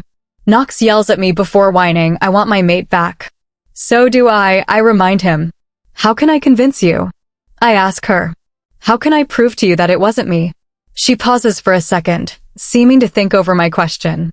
I don't know, she breathes out. She moves away from the wall and walks to the middle of the room. She starts playing with the bottom of her hair. A nervous habit she still has as she thinks about what to say. I don't know how you can prove it. I don't know how to explain why I can still feel the connection. Then trust me. You feel it because I didn't break it. Please, trust me, Ellie, I plead with her, taking steps toward her again. God, I want to, Axton, she says. But I've gone down this road before. When Reed found me, he convinced me that it wasn't you. I wanted to believe it so much that I came back, only to see you wanting someone else. That felt so real. I don't know how to explain that yet. Elle, I tell her, trying to make her see. The only thing I can tell you is that it wasn't me, and I'm going to prove it to you. How are you going to do that? She asks, her eyes searching mine. I don't know. I close the distance between us and wrap my arms around her waist. All I know is that for the last 7 years, I thought I had lost you forever. Everyone told me you were gone, and now that I have you back, I never want to let you go. Axton, she starts, but I cut her off. Just give me a chance, Ellie. One chance to prove to you that we are together for a reason. One chance to prove to you that I have always loved you, I beg her. She bites her lip as she looks away. Slowly grabbing her chin, I lift her eyes to meet mine. Please. Okay, she whispers. What? I say, shocked that she agreed. I'll give you one chance, she says. Grinning, I lift her into my arms as I hug her close, taking in her scent. I gently place her on the ground as I continue staring at her. Please don't make me regret this, Axton. I wouldn't dream of it, I tell her. I close the distance between us and kiss her. Fireworks explode through my body as I pull her closer, her arms wrapping around my neck as my grip tightens on her waist. It's perfect as we finally reconnect. Pulling back from the moment, I can't help but smile. I finally have her back. I can't keep the smile off my face for the rest of the day. Ellie says she's staying conditionally. She'll give me a chance. Now all I have to do is find proof of an outside influence, which turns out to be a harder job than I thought. I toss the 4th book on history into the pile on my desk. I have spent the last hour looking at historical texts and scanning over activity from 7 years ago, but I'm getting nowhere. A soft knock pulls me out of my thoughts. Axton? Ellie peeks her head into the room. Is this a bad time? Of course not, I say quickly, pushing the paperwork aside. What's up? She bites her lip nervously as I get up from my chair. Ellie, what's wrong? Nothing is wrong, she says quickly, putting her hands up. It's nothing bad. Elle, what is it? I ask, getting a little nervous at her hesitation. Well, actually, I have someone who would like to meet you, she says. I give her a questioning look before she turns away and walks out of my office. What are you doing? Follow her. Knox screams at me. Quickly snapping out of my daze, I catch up to her right before she enters the den. Turning around, she places her hand on my chest to stop me. I am trusting you, Axton, she whispers. Please be gentle with her heart. Leaving me with that, she walks into the room. I stand in the doorway and take in what it is she is trusting me with. Sitting in the middle of the floor is Z. She's playing with some toys I had Reed fetch while she was sleeping. Giving her a light smile, she turns her focus to Ellie. Hey, sweetheart, what are you playing with? Ellie asks as she sits down next to Z. Just toys that Uncle Reed brought me, she giggles. Do you want to play, Mom? I would love to, Ellie says. But first, I wanted to tell you something. Something about your father. Z looks up, seeing me standing in the doorway. Are you my dad? Her voice sounds shy and unsure. I walk into the room and bend down to her height. Nodding my head gently, I answer her, yes. I'm your dad. She looks down at the ground a moment before lifting her head back up to me. Will you play too? I'd love to, I tell her, looking back up to Ellie as her smile reflects my own. No. You're doing it all wrong. Z yells to me as I try to mix the brownie batter.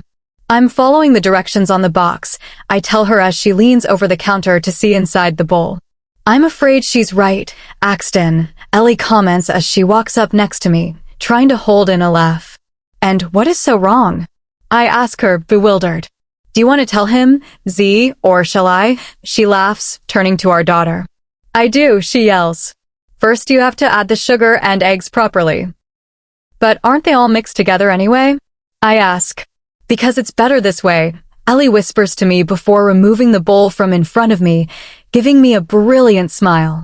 I don't see the difference, I tell her as I move closer, grabbing her waist and turning her to face me.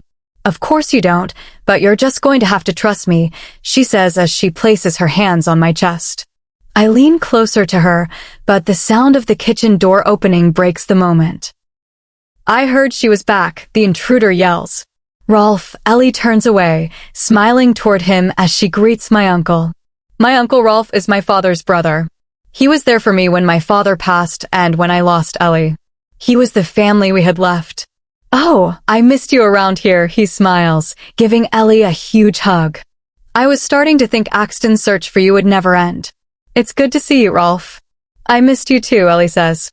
He smiles as he releases her. Axton, how could you not tell me Ellie was here immediately? I had to hear about it through the pack gossip, he says playfully. And where's your daughter? I give him a questioning look. I hadn't told him about Ellie being pregnant when she left. As far as I know, the pack still thinks Z is related to Layla. How do you know about Z? I question him. He seems still for a millisecond, but his expression shifts quickly. Well, I was speaking to your beta last night about upping the security around the house for both your mate and daughter, he explains. Once those who have been causing trouble learn you have a daughter, they will surely take interest. I feel a surge of protectiveness, pulling Ellie closer to me. I won't let anything happen to them. I know, and since I knew you would want a security detail, I sent a few files to your office. You can look them over later, he tells me. Now, do I get to meet her? Of course, Ellie says, walking over to Z. Z, this is your Uncle Rolf. Rolf, this is Z, Ellie says. It's nice to meet you, Z. Rolf smiles at her, but Z just looks at him with a strange expression before scooting back toward the counter. Mom, can I go play with my toys? She asks, moving further from Rolf. Of course, sweetheart, Ellie tells her as Z runs out of the room. She'll warm up to me, Rolf says. It will take time for her to adjust to everything. Ellie nods her head almost hesitantly, looking toward the door Z just went through. Yeah, maybe. Rolf continues to talk, but I notice Ellie getting a distant look in her eyes. Something is bothering her about Z's reaction. She speaks so quietly, I almost don't pick it up. Or it's something else. Chapter 15. Ellie POV. I can't get my mind off of Z's reaction toward Rolf. It doesn't make sense for her to be so uneasy around him. I first met Rolf the night Axton introduced me to his family. I was a complete mess, and I couldn't stop shaking no matter how many times Axton told me that everything would be alright. My mind just kept going to what they would think and whether they would like me, but that all changed the second we walked in the door. They welcomed me in with open arms and huge smiles. They seemed as happy as I was that Axton had found his mate. I seemed to fit right in, and since the loss of my parents, I felt like I was finally at home. It was that night that I first met Rolf. During dinner, there was a rogue intrusion. A few rogues decided to cross the border and tried to cause a disturbance within the pack. So Axton and his father, the Alpha at the time, left to handle it. They weren't gone for long before a rogue came crashing into the house. The initial intrusion was a distraction. This one was waiting for the Alpha to leave so he could target the house. He charged right toward us, and I put myself in the way, but before he reached us, another wolf came barreling through. Rolf, the beta at the time, intercepted the rogue. He protected everyone. Since then, I have always known him as a protective person, someone who wants nothing more than to guard his family. But it has been 7 years since I last spoke to him. People can change. We should be cautious, Raylan says. Our pup is unsettled by him. But I don't understand why, I tell her. There has to be a reason. Z is intuitive. She can often sense things others can't. I just don't know what she is sensing. Just keep her close, she says before closing off the conversation. I am so focused on thinking about Rolf that I didn't even hear it when he left the room. Axton comes up behind me, wrapping his arms around my waist. Hey, are you okay? You seemed lost in thought for a second. Oh yeah. I'm fine, don't worry, I tell him as he gives me a soft kiss on my neck. I am still trying to navigate my feelings for Axton. I want to believe that he truly wants a family. But I still have that lingering fear from the past, the memory of that rejection, if that is truly what happened. Everything about that night still confuses me. I know what I saw, and I know what I felt, but I can still feel the amazing connection whenever he touches me. I'm trying to find my footing again. You're doing it again, he mumbles as he kisses my neck again. Sorry, I whisper to him as I turn in his arms, but when I look up at him, his eyes are fixed on my neck. Axton? What's wrong? Your mark, that is all he says, but I know what he meant. The scar. What happened? Nothing, I lie as I try to cover it with my hand. I don't really want to bring up those difficult memories, especially with Z in the next room. It isn't nothing, Ellie. What happened, he says, his tone a mix of concern and intensity. I look past him to the little girl in the other room. Not here, I tell him as I motion to our daughter. I'll tell you tonight. I promise. He nods his head, though he clearly wants to pursue it now. I knew he would be upset when he saw the physical reminder of my time away. It's a reminder of what I went through, and it's hard to talk about. Axton goes to say something, but Walker interrupts, opening the front door. Morning, he calls out. Walker, I scold him playfully, that is not how you enter a house. Well, Luna, without your guidance on etiquette, the pups will just have to learn from me. He smiles as he comes up to us. I am about to comment on his remark when what he says finally clicks. Wait a minute, you're teaching a class? I ask, surprised that Axton would let him lead the youth. I thought Sawyer was doing that. Axton asks. She was, but she's feeling under the weather. So, it's up to me to help out, he says with a grin. No, I'll take over for today, I tell him. What? He looks shocked, but relief quickly follows. Thank goodness. Will you really do it, Al? Yes, I'll go, I tell him, before turning to Axton. Is the center still in the same place? Yes, everything is where it was, he states, and I can see a flash of memory in his eyes. Good. Will you watch Z while I'm gone? I ask him, still testing the waters of our trust. He lights up at my request. Of course. Good luck, and be back by 5. Pack barbecue is tonight, he tells me before kissing my head and walking quickly into the other room to sit down next to his daughter. I watch for a moment as they interact. There is no hesitation in Z's affection for him, and the same care seems to be in his eyes. It's exactly how it should have been. Maybe there is more to our history than I realized. Are you sure? Walker whispers beside me as we both watch them. I mean, I know Axton would never intentionally hurt you, but after everything you've believed for so long, do you truly trust him? I want to. More than anything, I tell him honestly. I just hope my trust is well placed. I laugh as I make my way back to the pack house. Thank you again for your help today, Luna. The kids really enjoyed it, Jade says, her red hair catching the wind. Jade is the pack doctor, and she volunteered to help with the youth. She is a little younger than I am, but we were close friends years ago. Her life has been focused on medical situations and the community, while mine has been about survival. It's no problem, Jade, and please just call me Ellie, I tell her. All right, Ellie, she says before pausing. I can see a question forming. Can I ask you something? Of course. I know you might not want to discuss why you were away, she starts, speaking quickly, and I totally respect that. You don't have to talk about that, and that isn't what I was going to ask, and I cut her off. It's okay. What is it? Well, it's not about why you left, I promise. Then what is it about? I'm curious now. Why did you come back? She says softly. What? I ask, surprised. Axton has been so focused on making sure you stay that he hasn't even asked what brought you back. No one knows what you are dealing with. Her question gives me pause. No one else has asked that directly. That's a complicated question, Jade, I tell her. With a very complicated answer. I think I'll understand it, she says as we sit down on a bench outside the house. So, why did you come back? I had to. Situations developed where I was staying, and I needed to ensure safety, I tell her vaguely. That's understandable, Ellie, she says, resting her hand on mine. She has a very comforting presence, which is likely why she's such a good doctor. The pack I was with was targeted. Blue Moon. That's why Layla came here, she says. Yes. I sent them here for safety. I knew that Z would be protected here, even if the truth wasn't known yet. It was the only choice I had. What happened after they left? She asks. There was a conflict, and I was taken along with others. Those responsible were searching for someone. I gave Axton the information today, and he's sending help to those still there.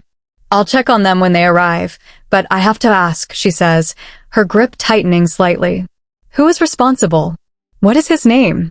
Were there others involved, perhaps someone using magic? I pause. How did she know about the possibility of magic or outside help? Jade, I need you to tell me what you know about this. She shakes her head. We've known each other a long time, Ellie, but there are things I can't explain yet. Just tell me his name, please.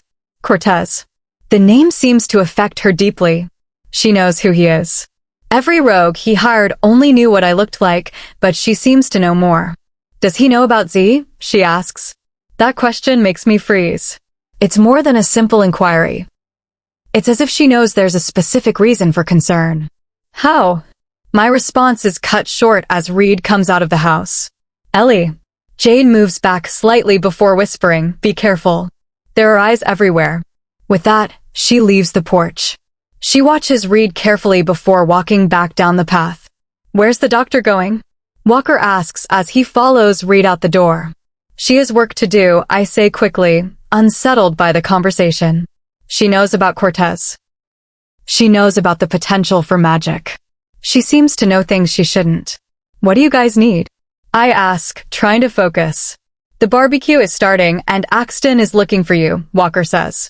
I'll be there in a minute, I say. We'll be right outside, Reed says, heading out back with Walker.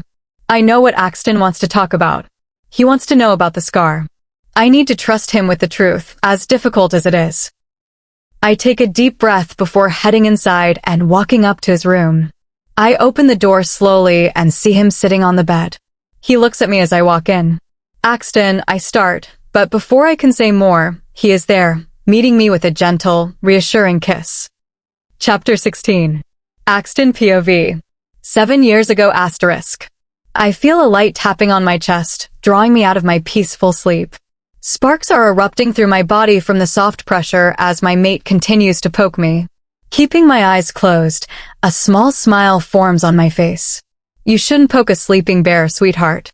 Oh, really? She laughs quietly. I can feel her smiling at me even with my eyes closed. What about poking a sleeping alpha? My eyelids peel apart, my eyes immediately connecting with hers. She is glowing in every way. My beautiful mate. Ah, she laughs. So he finally wakes up. It's about time, Axton. You have a meeting with your father, remember? No, I don't think I do, I tease her. Oh, really? It wasn't you who kept telling me yesterday to remind you to wake up in time. No, I don't think so, I say as I roll over and hover above her. She smiles up at me mischievously. Then it must have been my other mate then? I growl at her lightly. Mine. I meet her lips at once, drawing her closer still. Every kiss we share is like the first one all over again. An explosion of fireworks goes off as we both fight for dominance. I win, of course. Her hands pull at my hair, drawing me closer to her as my hands explore the connection between us. She pulls away in need of more air, but I quickly move to her neck, causing her to sigh in contentment. Axton, as much as I would love to stay in bed with you all day, you still have a meeting to get to, she says as she pushes on my shoulders. Love is clearly in her eyes as it likely is in mine. I think we should go with that first thought instead and just stay in bed, I tease, kissing her again. Axton, she breathes out. Ellie, I say as I move to hover over her again. I get lost in her eyes once more. As if she can't stand even the little amount of separation there, she closes the gap again with another heated kiss. I love you, Axton. I love you too, Ellie, I tell her. I just can't seem to stay away from her for even a moment. Good, 'cause if you truly love me, you will listen to me when I say that you need to leave for your meeting, she says as she pushes us both up into a sitting position. I narrow my eyes at her. You tricked me, I accuse. Ellie smiles again. Of course I did, sweetheart. If I don't, we will never leave this room, and you need to make it to that meeting on time today. Fine, I give up, knowing she is right. After a final kiss, I get out of bed and get ready for the day. When I finally come out, Ellie is sitting on the bed in one of my t-shirts. You know we could, I start, pulling her up into my arms. No, Axton. You have to go, and I have things to do today as well, she says before giving me a light kiss on the cheek and directing me toward the door. Now go. I'll meet you at the bonfire tonight. Okay. I'll go endure another long alpha meeting. Have fun, she calls out as I leave. I can still hear her soft laughter through the door, and I can't stop smiling. Go back to your mate. Knox screams at me. Axton. There you are, my father says as he comes down the hallway. I would have bet money that you forgot about the meeting this morning with the Hollows pack. Let's go. He places his hand on my shoulder as we make our way into the Alpha's office, a room that will soon be mine. One I will be in for the next few hours instead of spending time with my mate. Why do Alpha meetings always take so long? Walker, my soon-to-be beta, groans. Because everyone needs to be heard, I tell him after the meeting goes significantly longer than planned. It was a long time to spend on a treaty that was already in place. I know, but it's like each meeting we go to gets longer. They are designed to challenge your patience, Walker, Sawyer tells him as she walks up to her mate. I start laughing as he pouts at her before turning his attention to me. Hey, where's Ellie? I thought she was helping to set up for the bonfire, Walker asks. I don't know. She told me she'll meet me there. Said there are some things she has to take care of today, I tell them. I just saw her, Sawyer says. She was heading upstairs. She didn't look like she was feeling very well. The second she says that, I race to our room and throw open the door. But she isn't sick, she's pacing. Axton, she says, drawing my eyes into hers. What's wrong? She knows I am worried as she moves closer. I close the door and take her into my arms, pulling her close. Sawyer said you didn't look well. Ellie pulls back slightly. I'm fine, Axton. It's just the smell of the food in the kitchen. You know how I get sometimes. I nod my head, knowing I am being overprotective again. Are you sure you're all right? I'm fine. I promise, Axton, she tells me before connecting her lips with mine. It starts as a reassuring kiss, but the intensity picks up quickly. I lift her into my arms as our connection deepens. Electricity shoots through me from every touch we share. Knowing we both need air, I pull back and move to her neck. She lets out a soft sigh, which only draws us closer. She removes my shirt as we continue, but a knock interrupts us. Axton, let's go, pounds through the door. I growl at the intrusion, wanting to be left alone, but Ellie laughs and climbs out of my arms. Before she can get far, I wrap my hands around her waist and pull her back, kissing her neck. Axton, the Luna needs your help with setup. Reed, my gamma, calls through the door. Ellie pulls back, laughing. He'll be out in a minute, she shouts. She looks at me. All right, maybe 5. I raise my eyebrow at her. Sweetheart, we're going to need a lot more than 5 minutes. She laughs, pushing out of my arms and handing me a shirt. Well, I guess we will have to just pick this up later, she says as I put on the white t-shirt. Oh, I promise you we will. I lean in for another kiss, but Reed starts pounding on the door again. Let's go, Axton. I'm going to have a talk with him, I grumble as Ellie laughs. Do you want me to wait for you before heading over to the bonfire? No, I have some things to take care of first, she says. I can tell she is holding something back. I'll meet you at the bonfire. Before I can ask more, she has nudged me out and closed the door. Well, that was quick, Walker comments to Reed. I'm going to remember this, I say as they both laugh. What? Was it something I said? Reed smirks. I shake my head as they lead me away to help with the evening's preparations. I wonder what Ellie is hiding, I tell my wolf. I don't know. Raylan won't tell me either. She says it will be a surprise, Knox answers back. The bonfire setup took a couple of hours, and by the time we finished, a large portion of the pack had arrived. Everyone is here with their families. I watch a woman from the pack play with her son and think about what it will be like when Ellie and I have children. We haven't discussed it deeply yet, but I know that I want that, a happy family. I am pulled out of my thoughts as my sister runs up with my parents. Hey, where's Ellie? She's on her way, I tell Alex. Okay, tell her to come talk to me when she gets here. I have news, she jumps up and down before running off. She's very energetic today, I say to my mother. She was born that way, she laughs. My uncle approaches my dad and whispers something. Is everything all right? She asks, noticing my father's expression. It's fine, just some activity near the border. It's been handled, he reassures her. Are you sure, Dad? I ask him. Yes, the border patrol and your uncle took care of it, he tells me, smiling to change the subject. Excuse me, Alpha, Luna, but do you mind if I borrow your son? Walker asks. Go ahead, Walker, my mother laughs. Walker pulls me away to our friends. I thought Ellie would be with them, but she still hasn't arrived. Walker starts telling a story about the past, and I try to focus, but suddenly everything changes. No words, no laughter, no sound. It's as if the world goes silent. Then I feel it. A wave of intense distress and pain shoots through my body, originating from my heart. I double over, the sensation being overwhelming. Everyone rushes forward. Walker is asking what's wrong. Sawyer is calling for help. But I can't focus. My wolf is whimpering in my head. It feels like a part of me is being torn away. What's happening? Sawyer cries, clutching my hand. The sensation fades slightly, but it leaves me feeling completely hollow. My wolf cries out, she's gone. Ellie. Those words are everything. It isn't me who is hurt. It's my mate. I push off from the ground and sprint toward the woods and the house. The distress I felt was hers. I push harder, focusing only on getting to her. I think of everything as I run. The smiles, the kisses, the family I want to build with her. I keep telling myself she's fine. I'll walk into the house and she'll be standing there, and I'll tell her how much I love her. But when I get to the house, the sight is devastating. The door is forced open and debris is scattered across the floor. I search every room, trying to find her scent. Ellie, where are you? The rooms are in disarray, with signs of a struggle on the walls. But there is no sign of her. Ellie. I call out again, but there is only silence. She's gone. I shift and race toward the pack line. If someone took her, they'll be trying to leave our territory, and I won't let that happen. I scan the area for any sign of her or an intruder, but there is nothing. My mate is gone, and I have no idea where she is.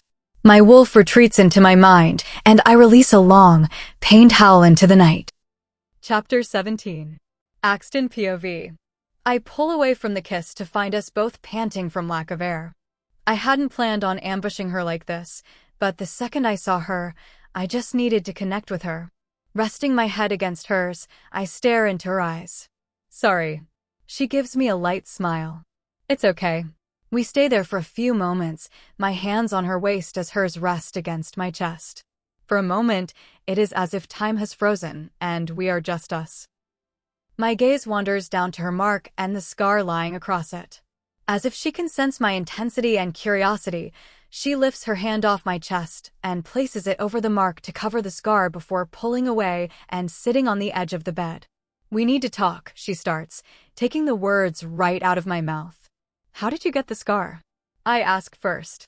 The same way I got all my scars, she mumbles, looking anywhere but at me as I take a seat next to her. Trying to keep my wolf from startling her, I pull Ellie's hands into mine to get her to face me, but she keeps her head down. How is the only word I ask her. I don't think you want to hear this, Axton. I don't think I want to either, I say. But I have to. Nodding her head, she raises her eyes to meet mine. When I first left, I just kept running. I was terrified of being found, she says, and I feel a surge of regret as she continues. I was so focused on making sure I wasn't being tracked, I didn't focus on where I was going. I crossed into a rogue's territory.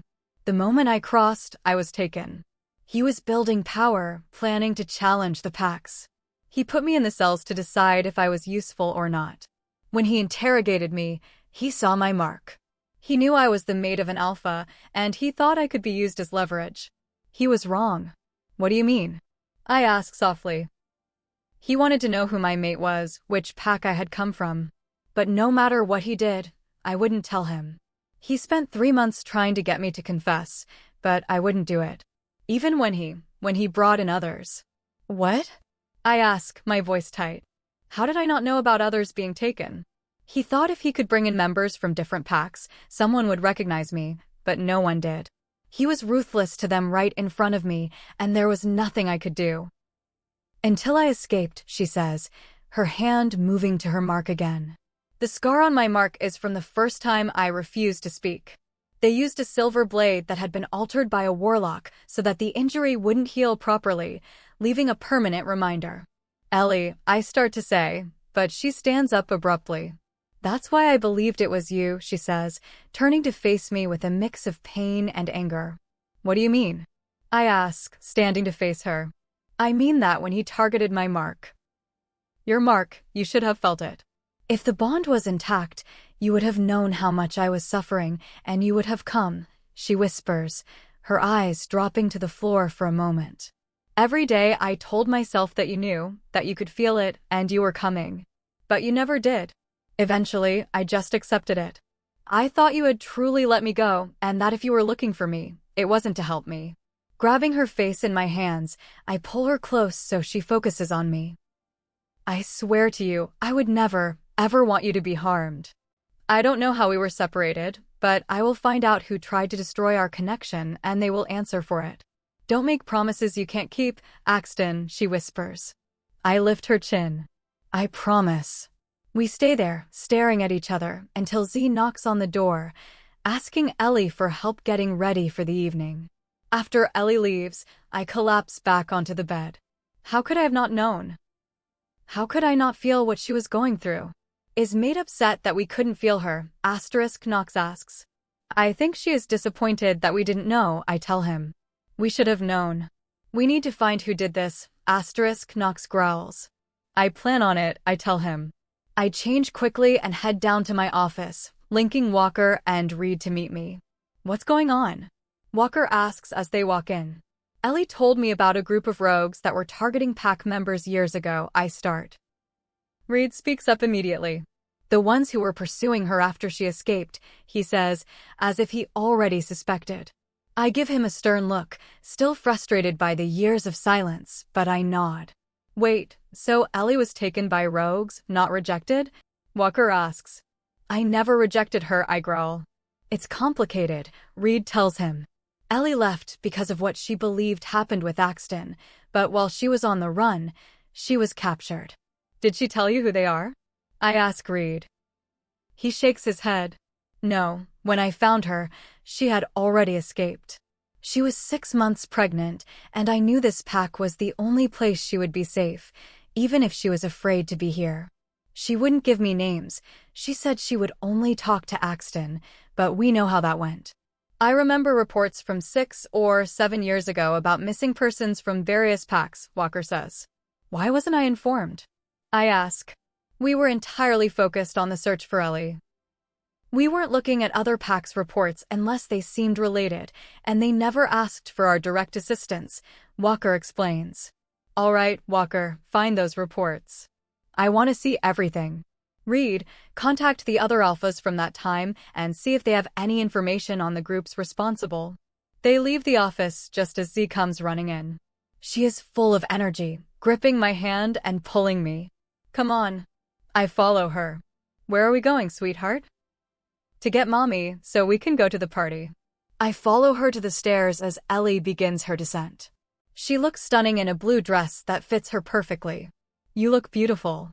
She smiles, a slight blush on her cheeks. I love that I can still have that effect on her. Thank you, Axton. Let's go. Z tugs at us before running ahead to grab her shoes. Ellie loops her arm through mine as we walk out, following Z. How is Knox doing after what I told you? Ellie asks. He is as focused on justice as I am, I tell her. You both were always protective, she says gently. I suppose that's why it was so hard to reconcile with what I thought happened. Ellie, I promise it wasn't me. I'm going to find the proof. What is your theory? She asks, still cautious. The bond was likely obscured by magic. Only a warlock could mask a connection that strong. Why would a warlock involve themselves in our lives? She asks. I don't know yet, but I will find out, I say. The conversation pauses as Z runs circles around us while we walk. I've missed this place, Ellie says softly, looking at the trees. I'll miss it again when we have to go. What? I stop her. You aren't going anywhere. This is where you belong. I don't know if that's possible, she says. What aren't you telling me? I ask. There is more to why Blue Moon was attacked. It's why it might be dangerous for me to stay. The rogue. Her voice is cut off by an alert through the pack link. A siren from the border sounds. I look at Ellie as she picks Z up. Take Z to the house. Get everyone to the secure area and lock it down. Go, I tell her. She looks at me with determination, gripping my arm. Be careful, Axton. Come back. She turns and runs toward the house with Z as I shift and head toward the border at full speed. We are under attack. Chapter 18. Ellie POV. Gripping onto Z as tightly as I can, I race towards the pack house. When it finally comes into sight, I see Sawyer in the front yard, directing people towards safety. That's when I feel it. A sharp, stinging sensation radiated through my chest. I look down, but there is no blood, no physical wound on me. Axton. He's hurt. Focusing on the bond and the intensity of the sensation, I try to gauge how badly he is injured. Gradually, the sensation starts to fade, and I feel his accelerated healing taking over. He's going to be okay. Ellie. Sawyer calls out as I run up to her. Are all the children in the secure area? I ask her. Yes, everyone is accounted for. Good, let's get inside the house. We're too exposed out here, I tell her. She nods in understanding. Yeah, I never liked the idea of being trapped, but this is the safest place. It's our responsibility to guard the youth as a last resort, I tell her, recalling the words Axton's mother used to say to me. Sawyer gives me a quick smile before we enter the house, but something feels off. Sawyer, go check on the children, I say as I set Z down near the basement entrance. That's when I hear it. A low snarl echoes across the room, followed by a heavy thud. Looking into the kitchen, I see one of the guards thrown against the wall, the impact barely missing me. A rogue stands there, eyes fixed on me. I move instantly to stand in front of Z. The rogue growls, his crimson eyes watching my every movement as tension builds. I'm not going to let him near my daughter. With another growl, the rogue lunges. I moved to intercept, but his claws managed to graze my arm, leaving a shallow cut. Using his momentum against him, I swing him over my shoulder and throw him into the hallway wall. I shift my stance, preparing for the next strike as I shield Z, but the rogue never gets back up. A powerful brown wolf slams into the rogue before it can recover. He latches onto the intruder's throat, ending the threat instantly with a decisive movement. He gives me a nod of respect, and I realize who it is. Thank you, Rolf. What's the situation at the border? Rolf moves out of the room and shifts back before returning to speak with me. Are you all right? Z grabs my hand from behind me. I brush off his concern, focused on the bigger picture. What happened with the attack? Why argue with the main line? Rogues rushed the northern border. Axton led the warriors there, but he sent me back to ensure the house was secure. When I got close, a patrol from the south linked me that a few had slipped through, he explains. Z squeezes my hand again. I turn to her, giving her a reassuring smile to show I'm okay, before focusing back on Rolf. The attack was a diversion, I say, knowing they were likely targeting the house specifically, though I keep the deeper reasons to myself for now. I intercepted two in the forest, but I wasn't fast enough to stop this one from reaching the house. I'm sorry, Ellie. I look at the two guards who were stationed here. They're injured, but they'll recover. Everyone is safe, Rolf. It isn't your fault. Because it's ours, Raylan adds, echoing my guilt. We need to tell him the truth. We will. When the time is right, I answer her. Luna, a guard yells as he rushes into the house. The main conflict is over and the warriors are returning. All right, I tell him, immediately moving into a leadership role. Run to the hospital and tell Jade to prepare for the wounded. Yes, Luna, he says, racing back out. I turn to Rolf. Can you go to the holding area and assist Walker? He nods, but gives me a quizzical look. How do you know he'll be there? Trust me, he'll be there. Rolf leaves as I turn to Sawyer, who had emerged from the safe room to help. We need to help get the injured to Jade, I say. She nods and directs the families that it is safe to come out. We head out the door and are greeted by hundreds of warriors exiting the tree lane. Children run to their parents and mates reunite. I scan the crowd, searching for Axton. Luna, someone calls, and I move to help a wounded soldier on the ground. I quickly create a tourniquet for a gash on his leg and direct a few men to get him to the medical wing. I move through the field, checking on the warriors. I scan the area again until I finally see him. He's helping a warrior and directing a patrol to secure the perimeter. He turns as if sensing me, and our eyes lock. The second our eyes meet, he is in front of me. His gaze roams over me, checking for any sign of injury. Are you all right? Are you hurt? He grabs my arm, but thanks to our healing, the cut is already nothing more than a faint scratch. Axton, I'm right here, I reassure him, placing my hand against his cheek. He pulls me into his chest, breathing in my scent with a heavy sigh of relief. Rolf linked me that a rogue reached the house, he says, pulling back to examine me again. I told you, I'm fine, I repeat. I notice the deep cuts across his chest. You're the one who is hurt. It's nothing, he says, his focus remaining entirely on me. Axton. My voice trails off as I look into his eyes. He is still searching my face, making sure I am real and safe. I see the raw emotion there, the fear of loss. It's the same heart-wrenching fear I felt when I thought I had lost him years ago. I was wrong about him then. But it isn't just fear. There is love, need, and a deep desire swirling in his gaze. Axton, I say again, drawing his attention fully. I grab his collar and pull him down into a kiss. Chapter 19. I can feel every emotion in that one kiss. All the fear, the relief, and the love are overpowering. I pull away as he rests his forehead against mine. My eyes are still closed as a smile refuses to leave my lips. I love you, Ellie, Axton whispers, making my eyes flash open to meet his. He gives me a soft smile. I know you might not be sure that I am in this 100%, but I am. I love you. I've never stopped. My wolf howls in my head at the joy of hearing those words. I don't know why, after all that's happened, I believe him, but I know in my heart he isn't lying. I don't know what happened between us or if a third party separated us. I just know that I trust him. When I look into his eyes, I see the same person who met mine on that first night during his birthday party.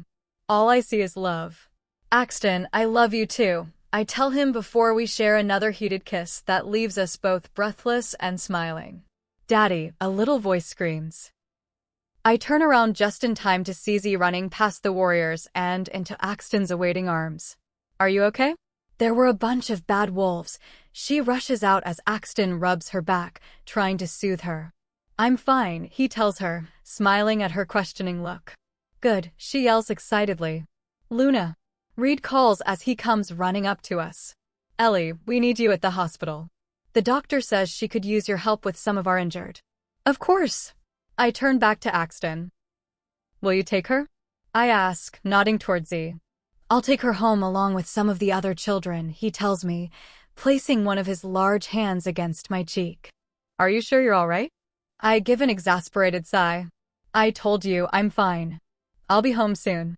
Giving him one last kiss, I rush off to help Jade.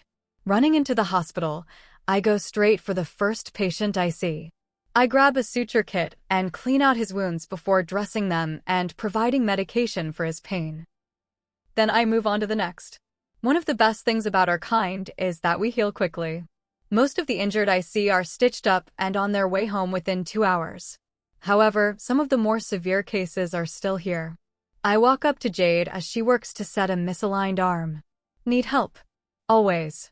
Grab his shoulders while I move the bone, she tells me. I brace his shoulders, forcing all my weight into them so he won't move. On the count of 3. 1. In one motion, she sets the arm. So much for 3, I laugh. Math was never really my thing, she smiles as she puts the bone in a splint. Hey, thanks for helping out. I know it's been a while since you've been in a clinical setting. It's fine. I actually missed it. Oh yeah, I always loved helping people, especially on nights like tonight, I tell her honestly. Of course you love taking care of the pack, she says with a smirk. That's the Luna in you. I laugh as I take off my gloves. The Luna, huh? I don't know about that, I smile before changing the subject. Are you alright? I'm fine. Why do you ask? She says hurriedly. I didn't see you at the house.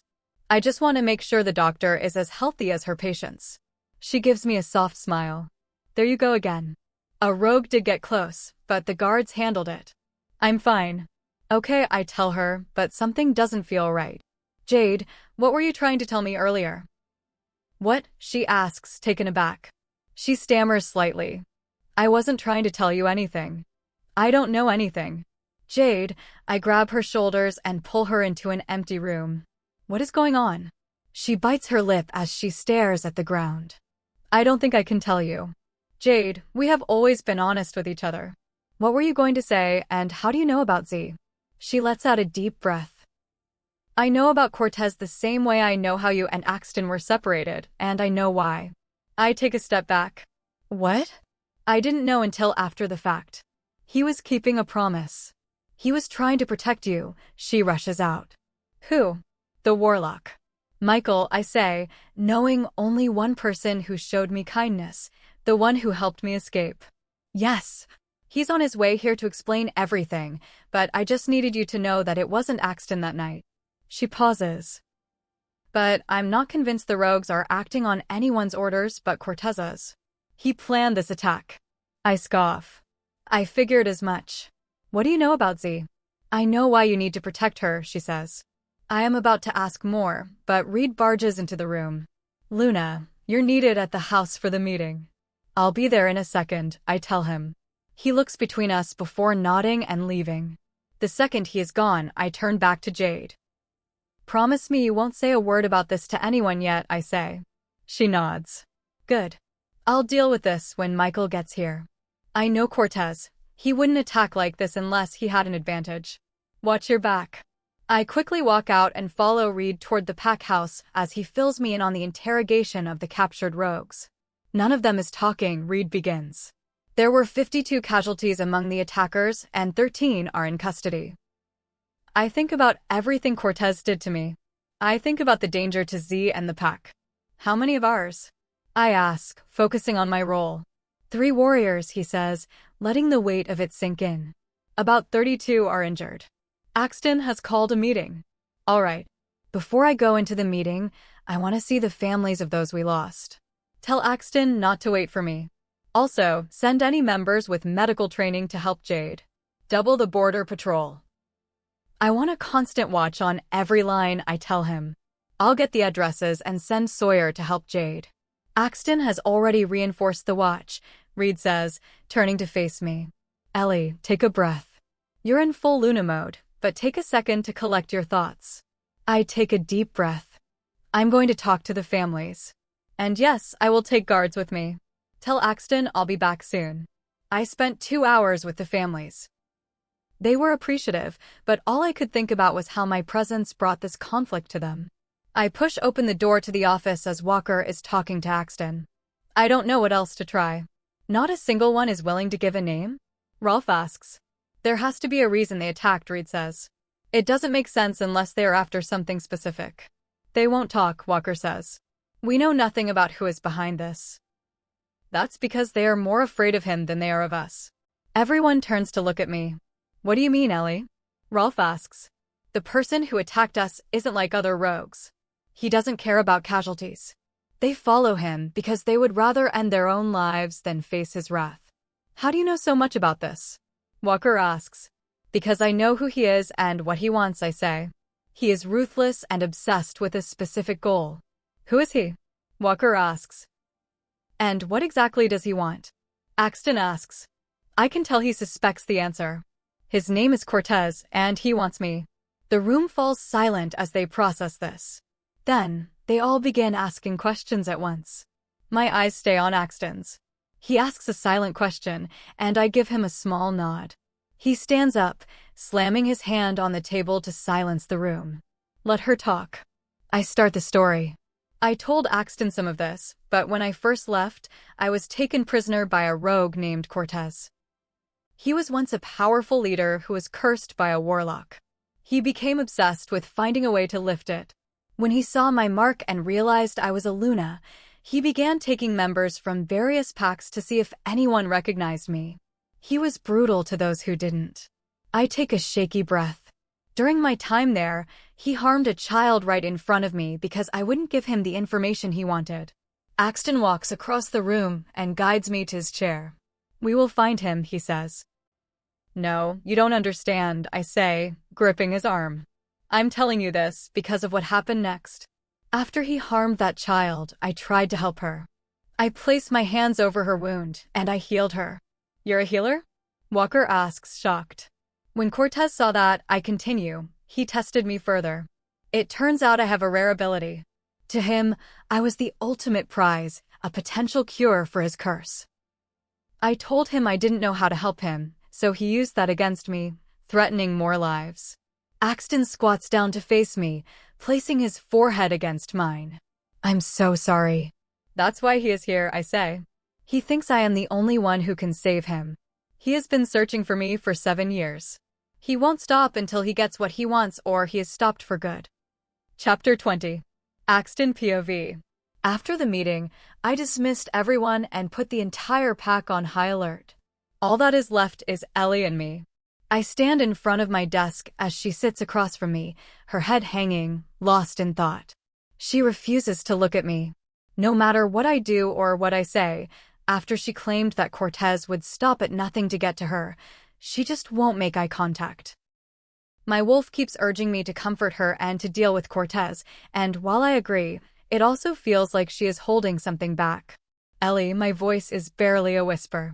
She just shakes her head, staring at the floor. Ellie, I say again, moving in front of her and placing my hands against her cheeks to lift her face. Please look at me. Axton, her voice cracks as if she is on the verge of tears. I rub my thumbs in circles to soothe her. Ellie, why didn't you tell me this when you told me about the rogue territory you escaped from? Knowing about Cortez earlier could have helped us. And why didn't you say that you were a healer? Because I'm not a healer, she says, her voice breaking. But you helped that girl. No, I didn't, she argues. I can't heal anyone. I shake my head before kissing her forehead lightly. Ellie, Why didn't you tell me you are a gifted wolf? Because I'm not. She screams, standing up abruptly and throwing her hands up in frustration. Ellie. No, Axton, she yells. I'm trying to tell you, but you aren't listening. What are you trying to tell me then?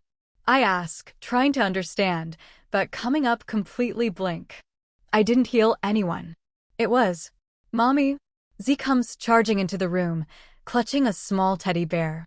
Both of our attentions immediately shift to her, the previous conversation drifting to the back of my mind. What's wrong, sweetheart? Ellie asks, bending down to pick Z up. I had a bad dream. What about? I ask as Z rests her head on Ellie's shoulder. A mean man who wants to hurt Mommy, she whispers. Shh, sweetheart. No one is going to hurt me. I'm fine, Ellie soothes her. I give my daughter a soft smile. I promise, Z, no one is going to hurt her.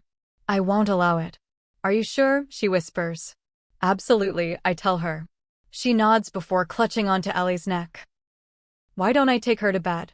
Ellie agrees, handing our daughter to me. I think we could all use some rest. I can see the exhaustion coming off her in waves. She's been up for over 20 hours. Come on. Holding Z close, we head upstairs. The house is silent. I carefully lay Z down in her bed, drawing the covers up and kissing the top of her head. Good night, I whisper, leading Ellie out of the room. She'll be all right, Ellie says quietly as she shuts the door. I'm worried about both of you, I tell her honestly. I want no more secrets between us.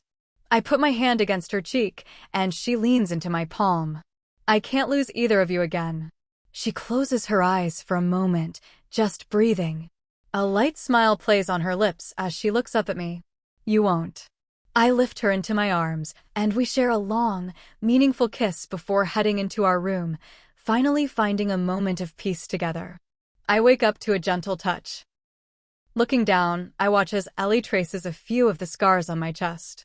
Concern is clear on her face as she touches each mark. They don't hurt, I whisper, causing her to look up into my eyes. Not anymore. How? She asks. She wants to know the story behind them. I place my hand against her cheek. After you disappeared, the house was in ruins. We went after every rogue group we could find, searching for you. I got most of these during those conflicts. I guide her hand to the deepest scar over my heart. This one is from a major defense of the Pack territory. When did that happen? I didn't hear anything. About 3 years ago, I tell her. It was a significant challenge for us. So much has happened, she whispers, resting her head back on my chest. We've lost so much time. There's beauty in things that are found again, I tell her. She gives me a questioning look. When you recover what was lost, you get to appreciate it all over again. Later, I shuffle through reports on my desk. Walker brought me files on every missing person report from the last 7 years. The pile is substantial. How did I miss all of these? I say, frustrated. You were focused on one thing. Losing your mate changes your priorities, Walker says, looking up from his own file. I rub my face, thinking about the time I lost. If I had been more analytical back then, I might have found her sooner. You can't change the past, Walker tells me. Focus on the present. You have Ellie and Z back. Don't spend too much time looking behind you. I nod. You're right. I need to focus on dealing with the threat we face now. Sounds like a plan. I look up to see Ellie in the doorway. She looks hesitant. Axton, do you have a moment to talk? Of course, I answer, standing up. I look at Walker. You can take a break. You've been at this longer than I have. He smiles. I'm actually hiding from Sawyer. She wants to redecorate our room for the 4th time this month. I love her, but it's a bit much. I laugh. That's just Sawyer. She likes change. Not this much, he says, heading out. She's probably just under a lot of stress, Ellie says, scolding him playfully. Ready, Axton? Yeah, let's go. We walk out of the house and onto a forest path. She grabs my hand, pulling me along. What did you want to talk about? I ask. Not yet, she says, stopping in front of me. She wraps her arms around my neck and kisses me. When we pull apart, she has a brilliant smile on her face. I think that's a great way to start a conversation, I smile. I agree, she laughs. though her expression soon becomes more serious. I want to finish what we were talking about last night. All right, I say. You were saying you aren't a gifted wolf. Because I'm not, she says. I stop her. Then how did you heal that girl? The light, the results, it matches every description of a healer. Why do you deny it? It isn't about denial, she says, looking at the trees. I know for a fact that I wasn't the one who healed her. What do you mean? What do you know about gifted wolves before they are even born? She asks, her voice quiet. I'm asking because when that girl was healed, I wasn't the only one in that room. I stop, trying to process what she is implying. I'm about to ask her to clarify, but I don't get the chance.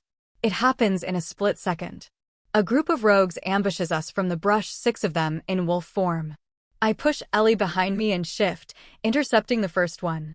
I deal with the initial attacker as 2 more move toward me. I see Ellie defending herself, but one rogue manages to knock her down. I move toward her, clearing my path and dealing with the threat closest to her. She defends herself effectively, using a fallen branch to stop an attacker. Another rogue lunges toward us, but before he can reach us, he is thrown backward by an unseen force, landing against a tree. I shift back, staring at the scene, and then look toward the woods. A man steps out from behind a tree, wearing a dark cloak. I can feel an immense energy coming from him, unlike anything I've felt from a werewolf.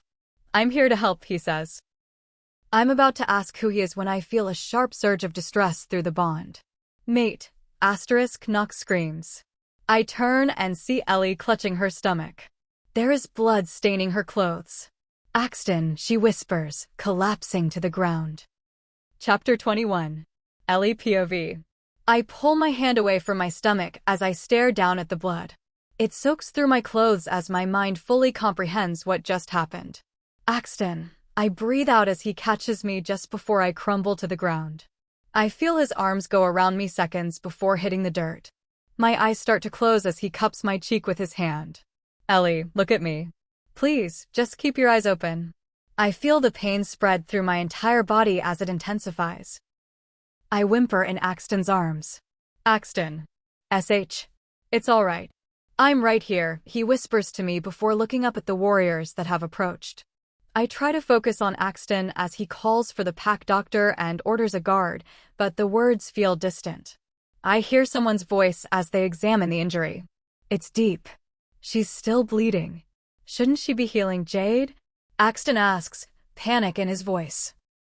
I just continue to stare at him, trying to focus on his voice as another wave of pain shakes through me. What do I do? His voice breaks, a low sound that I'm not even sure Jade could hear. We need to get her to the medical wing. Now. Axton lifts me off the ground, pulling me close to his chest as he takes off running through the trees.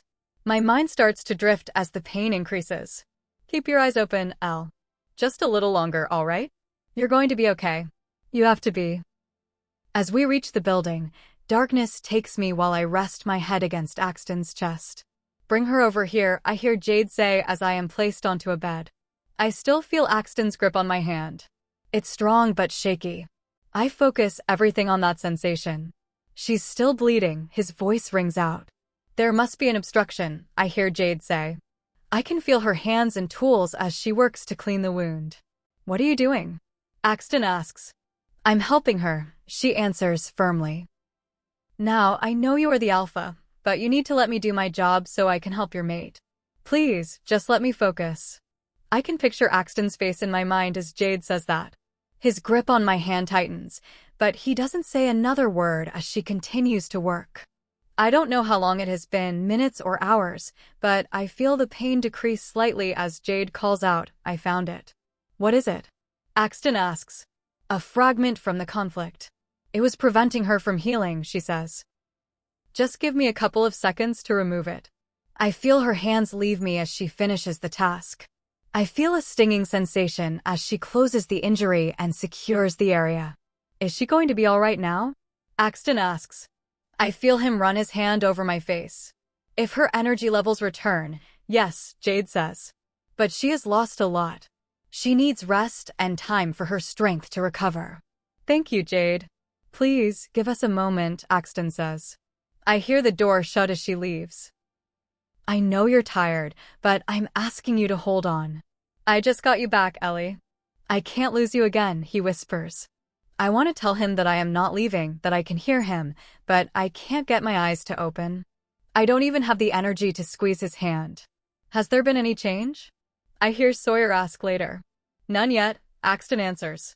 I think it might have been a couple of hours since the attack. I thought you were watching Z. I am, Sawyer says. She wanted to come. She was determined to be here. Did you tell her what happened? He asks.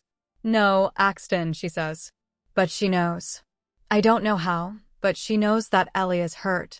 I imagine him nodding as she continues. Z really wants to see her. You can let her in, he tells her. I listen as I hear my daughter's footsteps. Mommy? Mommy's resting. We have to be very quiet, all right? Axton tells her. Okay, she says, her voice small. Can I sit with her? Of course, sweetheart, Axton says as he places Z next to me. Alpha, a voice calls out. It sounds like Reed. The man from the forest is here. He's right outside. Give me a minute. Axton leans over and kisses my forehead. I'll be right back. When he leaves the room, I can sense Z shifting. She grabs the hand Axton had been holding. Mommy, my bad dream came true. You're hurt, she says, her voice thick with emotion. I know you tell me to wait for your permission, but I have to help. I need to make you better. I know what she is about to do before her hands even touch me. I feel a familiar, soothing warmth as my strength begins to return. Feeling the energy surge through me, I peel my eyes open to see my daughter smiling down at me. I smile back at her. Are you angry with me? She asks softly. Of course not, baby. I sit up to kiss her head. You aren't going in there. I hear Axton yell in the hall. A confrontation is brewing. I look at Z. Why don't you go get your dad? She nods and runs out. Within seconds, Axton is standing in front of me, his hands on my cheeks as he surveys me. Ellie, you're awake, he breathes. Hi, stranger, I smile. You didn't think I'd leave again, did you? He pulls me up and kisses me. Thank you for staying. Mommy, Michael's here. Z runs in, bringing Michael with her as Reed, Walker, and Sawyer follow. Michael looks the same as the last time I saw him. He smiles at Z and me. I see you have recovered quickly. Stay back from my daughter, Axton's voice growls dangerously low. Michael raises his hands, showing he isn't a threat. I am just here to talk. I don't want any trouble, he says before turning to me. Ellie, you know me. Yes, I do, I speak up. I turn to Z. Hey, baby, why don't you go play with Sawyer for a bit? I watch them go into the hallway. I turn back to Michael. I know you well, Michael. Then you know, he says, his eyes meeting mine. We both know what is coming. Know what? Axton asks, his expression intense. I take a shaky breath. He's coming for her. You are the distraction, Michael tells me. He knows the truth now. Silence fills the room. Axton looks between us. I can see the gravity of the situation in his eyes. He knows Cortez is coming, but there's more he needs to understand. Axton, come sit down, I tell him. I need to tell you something about Z and me. His face twists with worry. What is it? I grab his hand and pull him down next to me. Axton, remember what I was saying in the forest about gifted children? He nods. When a she-wolf is pregnant with a gifted child, I start. She can sometimes connect with that child's ability. Do you understand? Are you telling me what I think you are? He asks, his voice low so Z won't hear. Yes, I say. I was only 2 months along, but her ability was so strong that I was able to help that girl years ago. Cortez didn't know. He thought it was me. I let him believe it to protect her. He shakes his head as we both look at our little girl playing in the hall. So now you know. It isn't me that Cortez wants, I tell him. It's Z. Chapter 22. Axton POV. I watch Z as I fully take in what Ellie had just said to me. I think in some part of my mind I knew. I knew Z was special before I even knew she was mine. Maybe that's why I didn't want to listen to Ellie when she kept saying that she isn't the one with the gift. Z is in more danger than I ever want my child to face. Why didn't you tell me about this sooner? I turn my eyes back to my mate. She looks down for a moment before meeting my gaze. I learned a long time ago that a secret known by only one person remains a secret, she explains. The fewer people who knew the truth, the safer Z would be. Only Michael knew. I pick up her hand and hold it in mine. I understand why you kept it a secret, but that doesn't mean I didn't need to know. In this case, you didn't. Michael speaks up, making me growl at him again for the interruption. Why is he still here? Knox growls, and honestly, I am asking the same thing. This doesn't concern you, I snarl at him. But you see, it does, he says as he enters the room. Reed steps in front of him before I can even move. Michael looks him up and down with a smirk. At ease, soldier. I'm not the threat here. You certainly look like one, Reed growls lowly. Reed, it's okay. Michael won't hurt me, Ellie says. Michael moves past Reed to the foot of Ellie's bed. Like I said, Alpha. You didn't need to know about Z. And why is that? I ask, annoyed. Simple. You're an Alpha, he states nonchalantly. What does that have to do with anything? As an Alpha, your nature is to be incredibly protective. You would have naturally guarded Z in a way that would have signaled the truth to Cortez, he explains. He's right, Axton, Ellie whispers, squeezing my hand. It's who you are, and I love that, but it would have put Z in danger the moment Cortez suspected anything. He didn't even know she existed until we came back here. If you knew the truth, his informants would have picked up on your behavior. Then why tell me now? What's changed? Cortez discovered Z's existence, so he tested Ellie. She didn't heal her own injury, which means she isn't the one he's looking for. His condition is affecting his judgment, making him even more erratic. He will be here soon, Michael says. What are we up against? Walker asks, already shifting into a tactical mindset. Cortez has a significant number of rogues working for him, Michael says. We have the advantage in numbers. Rogues don't stand a chance against a coordinated pack, Walker says. These aren't standard rogues. They have been bolstered by the warlocks at Cortez's disposal. They're faster and more aggressive than what you're used to. Warlocks? How did he get them on his side? They don't usually get involved in our business, Reed says, watching Michael closely. Most don't. Cortez has a couple who joined him willingly for their own reasons. The rest were coerced. Can they be persuaded to leave? Reed asks. It's unlikely.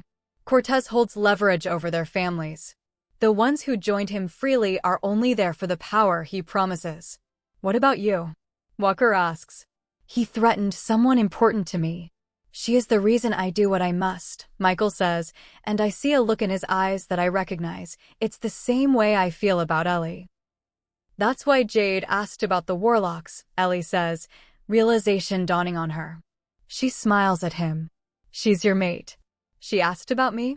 Michael perks up. Of course she did, Ellie says. She's been worried about you. Michael looks down at the floor, a remorseful expression on his face. Who are we talking about? Sawyer asks as she joins the group. Jade, Ellie says. The pack doctor is his mate. The doctor?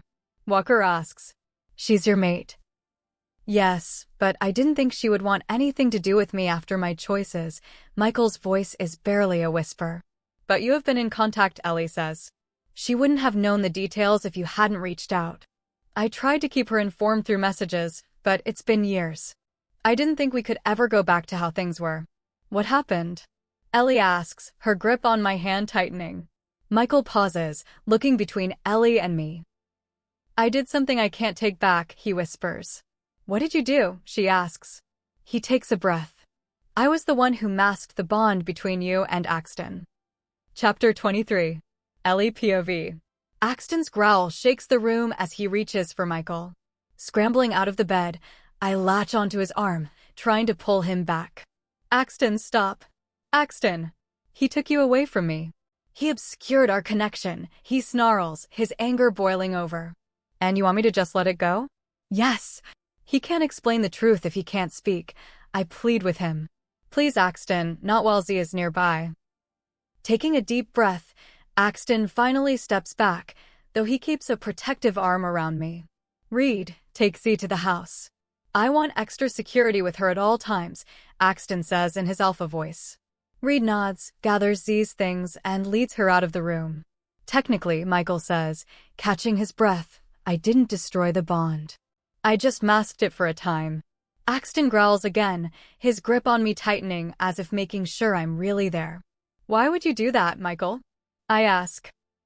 He did it for me, a voice speaks out. From the corner of the room, Jade steps forward. Her eyes are fixed solely on Michael. Neither one of them says anything for a long moment as they look each other over. At least, that's what he told me before he left. You know, I felt I had no other choice, Jade, Michael says softly. He was a threat to you. I couldn't let anything happen to you. Why don't you start from the beginning? Sawyer suggests as Walker holds her close. It's as if both he and Axton are wary that our connections could be tampered with again unless we stay in constant contact. Under different circumstances, the protectiveness might be touching. All right, I'll tell you everything, but let's go somewhere more private. Why? Walker asks. Because we need to be careful about who might be listening, Michael says. Why would you want to separate us? I ask once we've settled into Axton's office. If I'm going to explain what happened, I have to tell the whole story. It's complicated, Michael starts. We nod, giving him the floor. He looks to Jade, who is sitting on the couch toward the back of the room. It started when I first found her. When I first met Jade, we knew immediately we were mates. Mates are rare for warlocks, and I never expected to find mine. When I did, it changed everything. We were inseparable. But as you know, custom usually dictates that mates remain together within the pack. The problem is my nature as a warlock. 7 years ago, the climate wasn't as welcoming for my kind. Your father, Axton, had strict rules about practitioners entering his territory. I was worried I wouldn't be accepted. But mates are the exception to every rule. I thought I could talk to your father, show him that I only wanted to be with Jade and that I would never cause harm. I didn't want to take her away from her home or her role as a healer. So, I planned to request a meeting. My father would have listened, Axton says. I believe he would have. But I never made it to that meeting. On my way, I was intercepted by Cortez's followers. This was shortly after Cortez had been affected by a curse. He was desperate for a cure and was targeting anyone with magical knowledge. I was taken to his compound, where he demanded I heal him. But the magic used on him was specific. I told him the only way to reverse it was through the one who cast it. He claimed she was gone, so I told him there was no easy fix. He didn't take that well. But he didn't actually succeed in stopping the witch, I interrupt. He doesn't know that, Michael says. He doesn't even know who she is. But you do. Axton looks at me. Yes, I say, then gesture for Michael to continue. What happened next? He used leverage against me. He had people within the Blackstone Pack who wanted to disrupt the leadership. I refused to help until he showed me proof that he was monitoring Jade. He knew where she lived and worked. He had been watching us for a long time. So, I felt forced to agree. I told him I would do what he asked to protect her. Axton tenses, but I squeeze his arm to keep him calm. Cortez gave me 3 days. I went back to Jade and tried to explain the danger. I found you in a terrible state. Jade says, standing up. When you told me what happened, you promised you wouldn't go through with his plan. You promised me. Michael looks pained. I never wanted to break that promise, Jade. And yet, here we are, she says. Jade, Michael whispers. He takes a breath before continuing. I told Jade I wouldn't do it, but then I had a vision, a glimpse of a possible future. I saw an attack on this pack. I saw chaos, and I saw Jade in grave danger, his eyes cloud over at the memory. But it wasn't just her. I saw you, Ellie. I saw that in your state, you wouldn't be able to defend yourself, and the outcome was devastating for you and your child. I feel a chill. What do you mean? You were nearly at full term. Axton found you, but it was too late. In that vision, neither of you survived. Axton pulls me closer as we think about the gravity of those words. That night 7 years ago, I went to the house. I used an illusion so you would think you were speaking to Axton. I said whatever I had to ensure you would leave and stay away, because as long as you were here, that vision remained a threat. After you left, I made it look like an attack had occurred to stop any immediate pursuit. I used a specific spell to mask the bond so you couldn't track each other easily. I wanted you both to be safe, even if it meant you were apart. After that, Cortez found me again. He wanted me to join him permanently. I refused, but he told me to consider it. When I saw Jade again, she knew what I had done. She was devastated. I promised her I would find a way to make things right eventually. But the trust was gone, Jade says. I know, Michael nods. I tracked Ellie for weeks. When I realized she had been captured by Cortez anyway, I decided the only way to help was from the inside. I joined his service to keep an eye on her. He didn't realize who she was because he hadn't seen her before, and his informants hadn't provided her identity. I couldn't free her immediately, but I cast a protection spell over Z. No matter what happened, the child would be safe and healthy. That's when I realized the extent of Z's potential. Why not just tell me the truth then? I ask. If I had, you would have tried to return, and the danger was still too great. You weren't safe until time had passed and the situation changed. When you tried to return months later, I had to ensure you stayed away for your own safety. I maintained the illusion of hostility to keep you from walking into a trap. After you finally escaped Cortez, he put everything into finding you. I stayed in a circle to misdirect his search parties. I sent information to Jade whenever I could, trying to keep everyone one step ahead. You caused a lot of pain, Michael Axton says. Michael looks at Jade. I don't regret doing what I had to keep Ellie and Z safe. My only regret is that in trying to protect those I cared about, I lost the person who meant the most to me. Chapter 24. Axton POV. I sat back in my chair as I held onto Ellie's waist. Ellie leans her back against me as I try to focus on her heartbeat. She would have been lost to me, I think, as the vision Michael described flashes across my mind. She's safe. She's here now, Knox tries to reassure himself and me. Mate and pup are safe, and they're going to stay that way, he growls. I know my wolf is still focused on the threat of Cortez. The room has gone silent as the others start to file out. Michael stares at Jade with a longing gaze as he follows her out. I can't believe it's only been a few weeks since Ellie returned. I feel Ellie's hand move up my arm, and she leans her head back to look at me. Are you all right? She asks through our bond. I smile, grateful that our connection is completely restored. I'm all right, sweetheart. I tell her. Promise me? You're not upset about what Michael revealed. She sounds surprised. I give her a light smile. I will always be frustrated by the time we lost. But he acted to protect his mate. He ensured your safety and Z's. I squeeze her waist gently, nuzzling into her neck. She lets out a contented sigh as I breathe in her scent. I feel her tense slightly, and I lift my eyes to her face. She's biting her bottom lip, her telltale sign that she wants to ask something. What is it, sweetheart? What? She asks, looking surprised. I chuckle at her reaction. She never notices her own nervous habits, but I love them. They tell me exactly how she's feeling. You want to ask me something, don't you? I just don't want to bring up difficult subjects, she mumbles, playing with my hand. I shift her so she is sitting on my lap. I move my hands to her lower back, and she rests her forehead against mine. Ask me. She looks into my eyes, placing her hands around my neck. The attack Michael described. The one in the vision, she starts, stopping for a second when I react to the thought. I'm sorry. I nod for her to continue. When I was at the other pack, before Z was born, I didn't hear about any major conflicts here. If that event was destined to happen if I had stayed, I want to know when it actually occurred. Why? I ask, unsure why she's looking back. Because I want to know when it was safe to return. Her voice cracks as she looks down.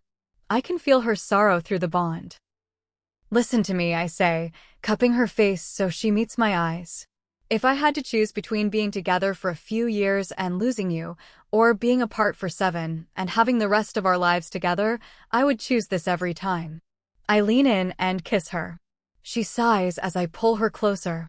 We get lost in the moment, the weight of the past finally starting to lift as we focus only on each other. I wake up to a familiar, comforting sensation. Peeling my eyes open, I look down at Ellie as she sleeps. My arms are around her as her head rests on my chest.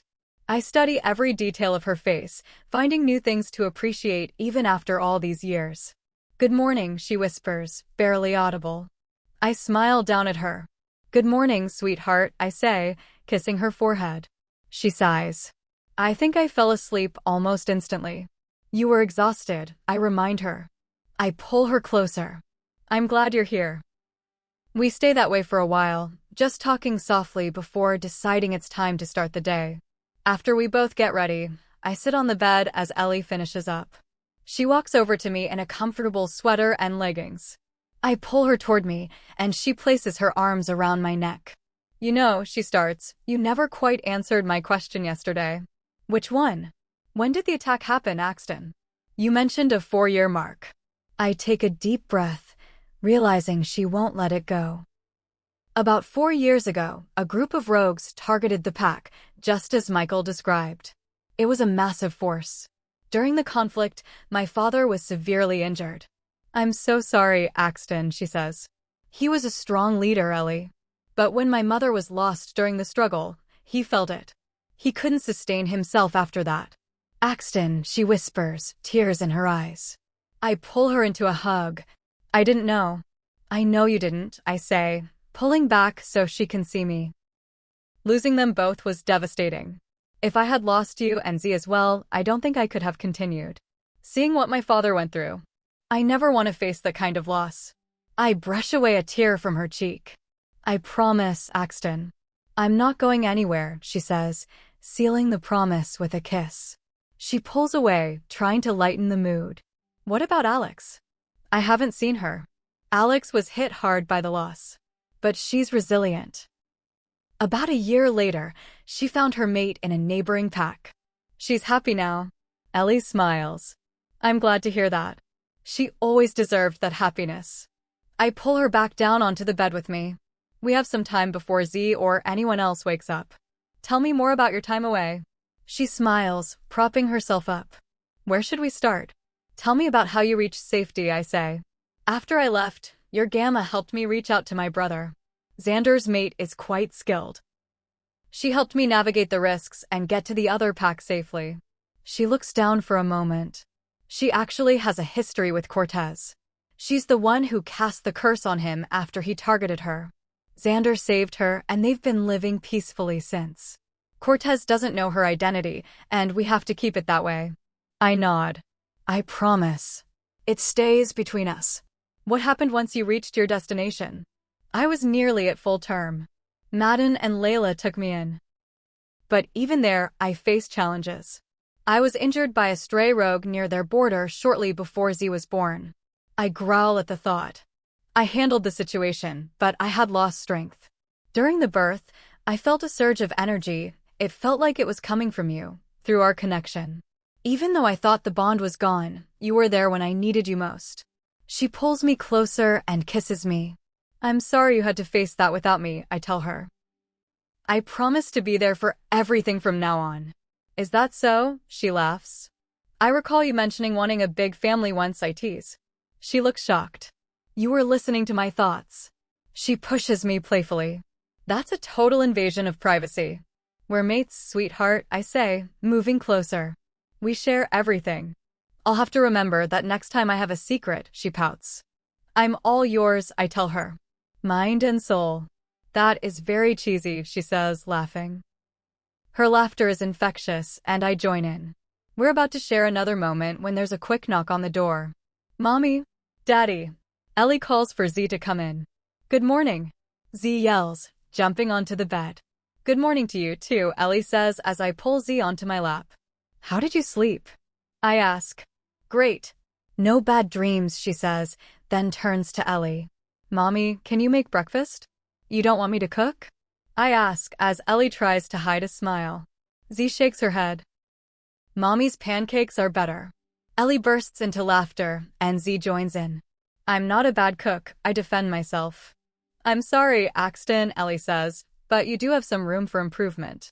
Z giggles, rolling onto the bed. Fine. I'll leave the kitchen to the experts, I say, smiling. I try to look serious, but seeing them so happy makes me laugh as well. Breakfast? Z asks. Of course, Ellie says. A normal day, asterisk, Ellie says to me through the bond. I nod. Just a normal day. Chapter 25. Axton POV. It's been over 2 weeks since Ellie's attack, and there has been no sign of Cortez or any of his rogues. The pack is still on high alert as the warriors train harder in preparation for a fight. We all know it is coming. We just don't know when. I have spent every moment lately with my family. I am completely enwrapped in my daughter. I had missed so much of her life so far. I never got to see her first steps, hear her first words, or even take her to her first day of school. But I know that I will be there for every first she still has. I will be there when she gets her license, when she finds her life partner, when she goes off to college. As I watch my little girl so focused on her games, I promise myself that I will be there for the rest of her life. To watch her grow, to see her future, and I will have Ellie right beside me through it all. My perfect mate. What are you thinking about? Ellie whispers to me as she leans her head against my shoulder. I pull myself away from my thoughts as I look back down to her and give her a light smile. The future. She gives me a confused look before I continue. Our future. Our daughters. Her face lights up in a smile. I love you. I love you too, I tell her, holding her hand. I pull her closer to me on the couch as we both just sit in comfortable silence before Walker and Sawyer come bursting through the door. I didn't say that, he yells to her, his voice almost pleading. Well, it's what you meant, she counters back at him. No, it's not. What is going on? I shout. Knox grumbles in the back of my mind at our interrupted time with our mate and daughter. Ellie and Sawyer stare at each other for a second before Ellie pushes herself out of my arms and wraps Sawyer in a hug. Sawyer squeezes her back tightly as Ellie turns to Walker. You are making a mistake, Jason Walker, she tells him firmly. Walker stands there in shock as he watches his mate and mine. What did I say that is so bad? Why don't you think about it for a while, and we'll see what you come up with, Ellie snaps as she takes Sawyer upstairs. We watch them retreat before I turn to Walker. What did you say to Sawyer? I have never heard Ellie use your full name. He shakes his head in confusion. I have no idea. We were fine. Well, what were you talking about when she got upset with you? I ask him as Z jumps onto the seat next to me to be a part of the conversation. We were just talking like we always do. I asked about her day, and we talked about her training with the young ones when she just snaps at me and starts crying. Then she got angry. I don't know what I did wrong, he explains to me. Why would Sawyer get upset with him? I think to myself. What did he say about children? Knox comments. Oh, that explains why Ellie is just as frustrated now. Walker, what did you say about the children? I ask him. I don't know. She asked how I feel when I train the youngsters, and I told her the truth. That I hated training, which she knows, and then she got upset. Asked if that meant I don't like children and stormed out. I don't understand what I said that made her think that or made her so angry, he says. I shake my head at him as even I know he made a colossal mistake. Walker, by chance did Sawyer ask you about the children because she wants to know how you feel about growing your family? I ask him, trying to nudge him there. She knows I love kids, but I just don't like training them. What's the big deal? He says, clearly not understanding. I shake my head at him. Ellie is right. You missed the point completely. What? Walker almost screeches. What is it that I'm not getting? She asked how you feel about children because she's expecting, I tell him. I watch as every muscle in his face seems frozen in time as the realization hits him. Then, as if the truth finally set in, I watch as joy, fear, and shock all seem to crowd his features before he stands up quickly and bolts for the stairs. Sawyer. Z laughs as we watch him go. Within a few minutes, Ellie comes back down. I'm assuming you had to tell him, she laughs. I shake my head and smile at her as she joins us on the couch. I tried to let him get there on his own, but he just couldn't put it together. She laughs at that. Yeah, I didn't think you would, but I am surprised you knew. She asked him about how he feels about having a family. It doesn't take a genius. I suppose not, she tells me. I like to hope that you would have had a clue as to what I was talking about. I am positive that I would have known, I tell her. Oh, really? She says, because I seem to recall that I was easily able to pass my morning sickness off as my dislike for fish. Well, one instance does not mean that I wouldn't have known, I tell her playfully. I do wonder, though, how you would have told me? She smiles as she thinks back. I actually thought about getting one of those t-shirts that say best dad or telling you over a nice dinner. I even thought about just blurting it out. Granted, these thoughts were all had seconds after finding out, so I didn't have a lot of time to think of ideas. I don't know, I tell her, leaning over and giving her a gentle smile. I like all of those ideas. She laughs again before pushing me back slightly and looking down at Z. Hey, sweetheart, do you want to help me get dinner ready? Z smiles and nods her head vigorously. She truly does love the kitchen. While you guys work, I'm going to get some of my own work done, I tell Ellie as I stand up. I give her a quick hug, smiling when I pull away. All right, you take care of pack business. She smiles at me before giving me one last smile and walking away, but not before yelling to me, but you better not be late for dinner. I laugh as she walks out of the room. I wouldn't even think about it. I spend an hour in my office working on the paperwork for the pack when Walker comes in and starts pacing around the room. I mean, I've always wanted kids. I love kids, and I can't wait to have children with Sawyer, but what if I'm not ready? I mean, I've never been a dad. I don't know how to be a father. I didn't exactly have the best role model growing up. What if I'm not good at this? I mean, Dash. Walker. I yell, causing him to halt mid-pace and stop his rant. I motion for him to sit down, and thankfully he does. Take a deep breath. He does as I say before giving me a look that I have never seen in my best friend before. What if I'm not good at this? I give him a light smile. Walker, you have wanted nothing but a family for as long as I can remember. You love children, and you will be a great father. How do you know? He asks me. Because of how you are with Z. You aren't your father, Jason. You never will be. That child just got the greatest parents it could ever wish for, I tell him. Walker smiles at me. Thank you, man. You're right. I have nothing to worry about. You and Ellie will help us with this whole parent thing, right? Of course.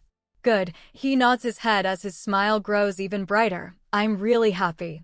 I know, I tell him before handing him a stack of papers, and I'm sorry to break that happiness, but we both still have paperwork to take care of. He groans as we both get to work. Alpha. Reed calls me in the pack link, worry evident in his voice. Reed, what's wrong? I ask him. Intruders on the north border. Sound the alarms, I tell Walker as I link all of the pack warriors to prepare for a defensive stance at the north border. Moving quickly, we were both outside and ready within minutes, racing towards the border. Ellie, I call out to her. Axton, what happened? She asks me, panic and worry clear in her voice. She probably heard the alarm. There is trouble at the north border. I need you and Z to get to the safe room, I tell her as I push myself to move faster. But Axton, I can help. I cut her off firmly. No. Please, Ellie, I need you both to be safe. Just get to the safe room and stay there, I tell her, trying to get her to do as I say. Okay, she says, but Axton, be careful. I love you. I love you too, I tell her before closing the link. Knox pushes us to go faster. He knows these are probably the same group that wants Ellie and Z, and neither one of us is going to let anything happen to them. When I reach the border, I see all of my wolves standing at the ready. They face the trees and wait for the encounter. Seeing Reed closest to the border, I move to stand in front. I scan the forest behind the border, unable to see anyone, when a slight movement caught my eye. I let out a low, warning growl as more than 50 outsiders step closer to the border into view, but not one of them crosses the line. It is like they are waiting for an order. I look over each and every one of them. None of them holds any power. None of them is Cortez or any of his leaders. They are just the front line. It's a standstill. Every warrior is ready, standing firm at the sight, and each intruder watches us back. The tension can be felt in the air. I am about to order a defensive move when a sound echoes through the woods. Every single outsider stops at the sound. Taking one last look at us, they start to retreat into the forest. I stare perplexed as I look over to Reed. What just happened? He asks me. I don't know. My words are cut off as I feel a sharp, sudden sensation through my body. I feel a wave of intense distress that causes me to stumble. The pack moves closer to me, knowing something is wrong but not knowing what. Axton, what is happening? Walker yells at me. I want to reply, but I can't. The feeling just grows stronger. It's an overwhelming connection that tells me this isn't my own physical state I'm feeling. Only one thing crosses my mind as I push myself up and take off for the house. Ellie. Chapter 26. Ellie POV. I move around the kitchen, setting place settings at the table as we wait for the noodles to finish cooking. As I put the table together, I think about what these last couple of weeks have been. I went from trying to stay away from my mate and hoping he never found me to being completely in love with him all over again. He finally met his daughter, and we are the family I had hoped that we would be 7 years ago.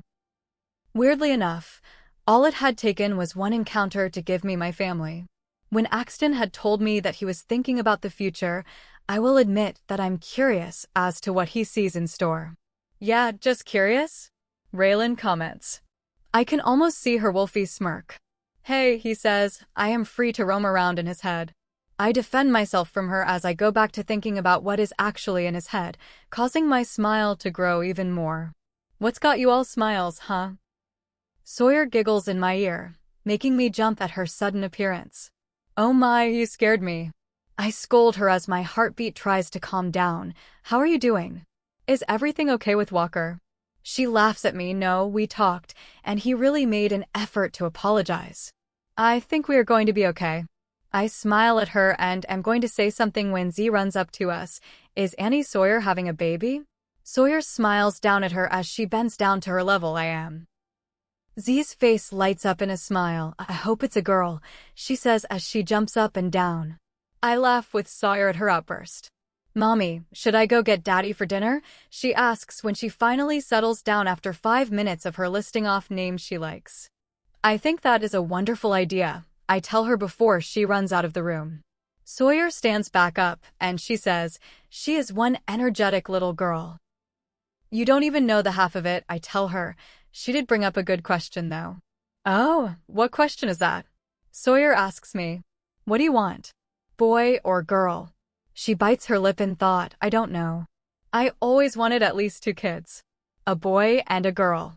Doesn't matter the order, but I will admit that I like the idea of my little girl having an older brother to protect her like you and your brother, Xander. I smile at that. I always loved how I grew up with Xander. I wish Z had a sibling to be able to have that.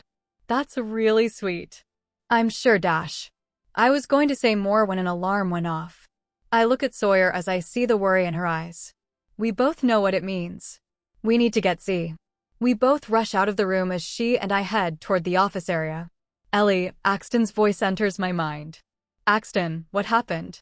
I ask him, hoping for good news, but the alarm says otherwise. There is trouble at the north border. I need you and Z to get to the safe room, he tells me. I can sense the urgency in his voice. But Axton, I can help, I try to argue. I am trained to handle myself. He cuts me off firmly. No. Please, Ellie, I need you both to be safe. Just get to the safe room and stay inside. I hear the desperation in his voice. I know he just wants to protect us. Okay, I say, but Axton, be careful. I love you. I love you too, he tells me before closing the link. I know Axton can take care of himself, especially with the pack behind him, but I still worry about him. Cortez is a dangerous threat. The only thought I can focus on now is to protect my daughter. When I get to the office, I throw the door open as Sawyer rushes in behind me. Where's Z? Panic starts to fill me as I start checking behind the furniture to see if she is hiding. Ellie, stay calm, Sawyer tells me as she puts her hands on my shoulders. We are going to find her. You check down here, and I will look upstairs. I nod my head at her. Sawyer, if you find her, go straight to the safe room. Don't wait for me. She looks like she is going to argue, but I refuse to let her. Promise me. I need my little girl and your little one safe, all right? Just mind link me, and I'll make my way to you. All right, I promise, she says before taking off for the stairs. Taking a short, deep breath, I start searching the house. I keep calling Z's name, but she hasn't responded. The alarm must have frightened her. She knows it means trouble, and she knows to stay hidden. After searching the living room, I go to search the kitchen in case she went back to find me. Z. I call out, but the room is empty. I move farther into the room when a scent stops me. An intruder. Raylan growls out.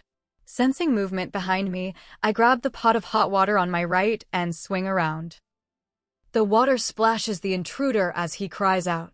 Using the momentum, I push him back, and he falls to the floor, stunned. Before I can move, I feel a sharp pinch in the back of my neck. Moving my palm over the spot, I feel a small needle. I pull it out to see the remnants of a dark liquid that is now entering my system. I love a good distraction, a voice says. I almost don't even hear it as a wave of intense discomfort starts. A chill moves through my body, and I sink to the floor. The substance in the needle feels even stronger than the last time Cortez used it. My body feels heavy as the world begins to fade. Then I see it. The small crack in the wooden door as a familiar pair of eyes stares at me, ready to come toward me. No. It's the only word I can get out to my daughter before I lose consciousness. Everything goes dark and I feel a deep sense of unease. My body feels weak and restricted. Time to wake up, little Luna. A familiar voice calls as a sharp scent is placed in front of my nose, forcing me back to consciousness. My eyes are met with a cold, harsh gaze staring back at me. Cortez, I barely whisper. Welcome back, Luna. He sneers down at me. You have something that I want. And I will never give it to you, I tell him, trying to pull against the heavy restraints on my arms, though they only make me feel more trapped. You know, last time you didn't say much. But I thought that was just because you didn't have the right motivation. What do you think? At first, I think the question is to me, but I am too exhausted to respond. But then I hear a faint sound, like someone trying to speak through great strain. I see you don't agree, but let's ask the Luna, shall we? He moves away from me as he reveals the man behind him. I believe you've met my newest guest. Maybe he is a better motivator. Tied to the chair across from me, he can barely lift his head. He looks exhausted and weak from his ordeal.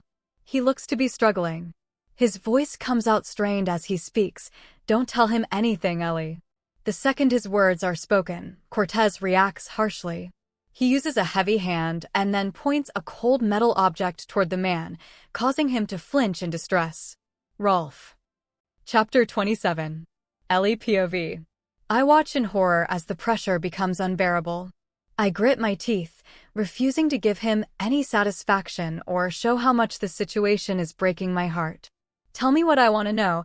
Cortez sneers at me as he applies more of the neutralizing substance to my skin.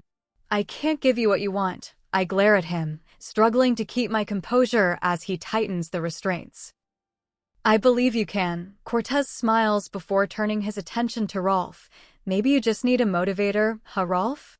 Why don't we give the Luna a reason to talk? Cortez picks up a tool from the side table and uses it to cause Rolf visible distress.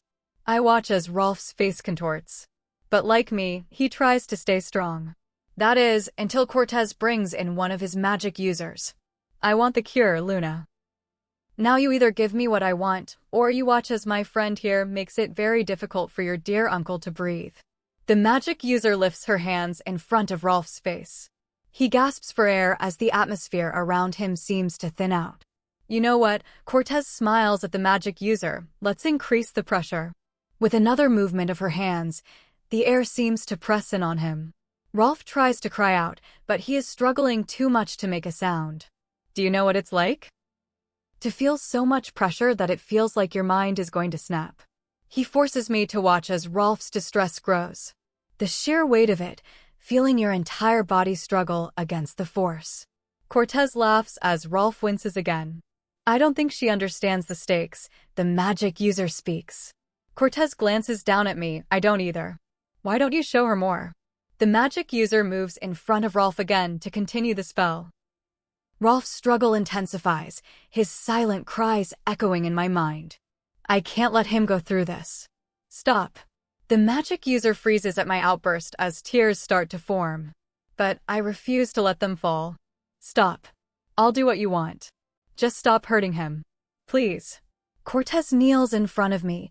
Now that's what I want to hear, he says, smiling before telling the magic user to leave and turning his attention back to me. Now, where is the person who cursed me? I sit there, shocked. How could he know I knew who it was? I have only told one person about Aurora. Axton would not betray that information to Cortez. Would he? Mate did not tell anyone. Raylan cries. Someone must have been listening. But no one else was in the room, Raylan. So how does Cortez know that Aurora is the key? I don't know, but he doesn't know who she is yet. It wasn't Axton. A realization goes through me as I think about the spy Michael mentioned. He said there is a spy within the pack working to destroy the Alpha's family. They must have been in the room when we discussed the identity of the one who cast the spell. I thought you said she was gone, I start, but he interrupts me with a harsh strike to my shoulder. Cortez pulls back. Now we both know that the one who did this to me is still out there. I want to know where she is. I don't know where she is, I lie. I will not put my brother's mate and pack in danger. Cortez just stands there and smiles, having the spell reversed is plan B. I can always go back to plan A. And what is plan A? I challenge. To keep me here? I told you before, I cannot help you. Oh, I'm not going to use you, darling. He places a hand under my chin, which I try to pull away from. We both know you don't have the specific power I need. Now your daughter, on the other hand. A low growl escapes my throat. If you go anywhere near my child, you will regret it. Cortez just laughs. Tell me where she is, or I'll go pay a visit to that sweet little girl of yours. The choice is yours. He stands up straight, looking between Rolf and me. I will give you a few minutes to think about your decision, he says as he heads for the door. I hope you make the right choice. When the door finally closes, I immediately start tugging on my restraints again. I pull against the metal as hard as I can, but I can't make it move. It's no use. I tried to break these for hours. They won't budge. I look up, taking in Rolf's appearance. He looks exhausted, covered in marks and signs of a long struggle. How were you captured, Rolf? I ask him. He raises his head. I was on patrol near the northern border. I was blindsided by a sedative, and I was out before I could even call for help. I never saw it coming. I'm so sorry. You never should have been involved in this, I tell him. It's not your fault, my dear, Rolf tells me, but you need to decide whether to give up the location or not. I can't tell Cortez where she is. I can't do that to her, I say as I continue to pull on the metal. Ellie, I know you want to protect her, but you must also protect Z. Nothing is more important than your child. I know Rolf had lost his family years ago. I know he would give anything to have them back, and that loss clearly weighs on him now. I know, I nod, but Axton is coming. He will find us. I know he will. But so is Cortez, Rolf reminds me. I don't want anything to happen to Z. You need to make your choice. If Cortez is looking in the wrong place, then that buys Axton time, I tell him. Are you going to give him a false name? He asks me, sounding doubtful. Do you think he will believe it? I shake my head slightly, doubtful. I've tried to mislead him before, and it didn't end well. When he first captured me years ago, he wanted to know my origins. I didn't want to lead him back to the pack, so I lied, I tell him. He made sure I regretted that lie every single day for a week. Then just tell him the truth. I don't want to see you in more pain. I can't. I need to buy more time. The second I am strong enough, I can reach out to Axton, I say. You know her personally, don't you? That's why you're protecting her. Do you actually know her location? He asks me. I stop pulling on the restraints for a moment. Yeah, I know her. She's kind and would sacrifice herself for my daughter. I can't send Cortez after her. A look of realization crosses his face. I know you want to protect her, but no one would blame you for choosing your daughter. He meets my eyes as the door flies open. Has the decision been made? I nod my head as I decide what to do. I just hope I have the strength to last until Axton arrives. Good then, what will it be? The one who cast the spell or your daughter? Cortez smiles. I look him straight in the eyes, neither. He just stands there. The look that crosses his face isn't anger. It's a cold disappointment. Well, I expected this from a Luna. Trying to protect everyone, he shakes his head. Very well. Did she tell you? He turns to the side and asks Rolf the question. I watch as a dark smile takes over both their features. Of course she did. She mentioned the connection. The one he seeks is Aurora of the Moonstone Pack. Her brother's mate. Cortez moves around Rolf as he undoes his chains. Rolf stands up easily. The appearance of injury and weakness begins to fade away as the illusion drops. There isn't a single mark on him. He is the spy. The one who has been undermining the pack for years. The one who wanted me gone 7 years ago. It's Rolf. Chapter 28. Ellie POV. I stare at him as I try to connect the pieces on how he could do this to his own family. He has always been there for us. He protected me before he even knew who I was. Why would he want to hurt Axton and the pack? I can hear Cortez chuckling as I just sit there watching Rolf. I guess she didn't see that one coming. He smirks. Since I have what I want, I'll give you some time to talk. I have a mission to attend to. He opens the door, but before he closes it behind him, he says one more thing. Oh, if it turns out you are lying, I'll be paying your daughter a visit next. With that, he leaves us alone. I watch Rolf as he moves around the room, stopping at the table. He picks up a small metal tool and starts to rotate it in his hands as he moves to sit in the chair he had been tied to. I'm sure you're trying to figure out why I did it, right? Why I hold such a grudge against the pack. Why I want to see Axton lose everything. He smiles as he leans forward. Do you want more time to come up with an answer, or should I just tell you now? I think about the past, about everything that happened before I even got to Black Moon Pack. It was my job to know the news and even the history of other packs. But there is nothing that I can remember that would have caused Rolf to betray his own family. Black Moon had always been a strong pack with Axton's father as Alpha. There hadn't even been a single major conflict since, during the border conflicts. There was an incident at the pack. There was a loss that day. It was your mate. Rolf smiles as if I had solved a puzzle. Yes, it was. My mate. How can you blame Axton for what happened back then? He wasn't even born yet, I argue. She would never have been in that position if it weren't for Axton. Rolf yells as he stands up, the chair tumbling to the ground behind him. He moves in front of me before pressing the sharp metal tool into my leg. I try not to cry out, but I can't stop the surge of discomfort from spreading through my body. More of the neutralizing substance seeps in, making me feel weaker by the second. How? I manage to say. I try to sound strong, but the more the substance spreads, the more my voice wavers. Rolf smiles again as he pulls the tool back. He explains it to me. When Axton's father met his mother, there was a brewing conflict between the packs and the outsiders. The outsiders wanted the packs gone. So, when news that the new Luna of Black Moon was expecting spread, they took it as an opportunity to strike at one of the strongest packs in North America.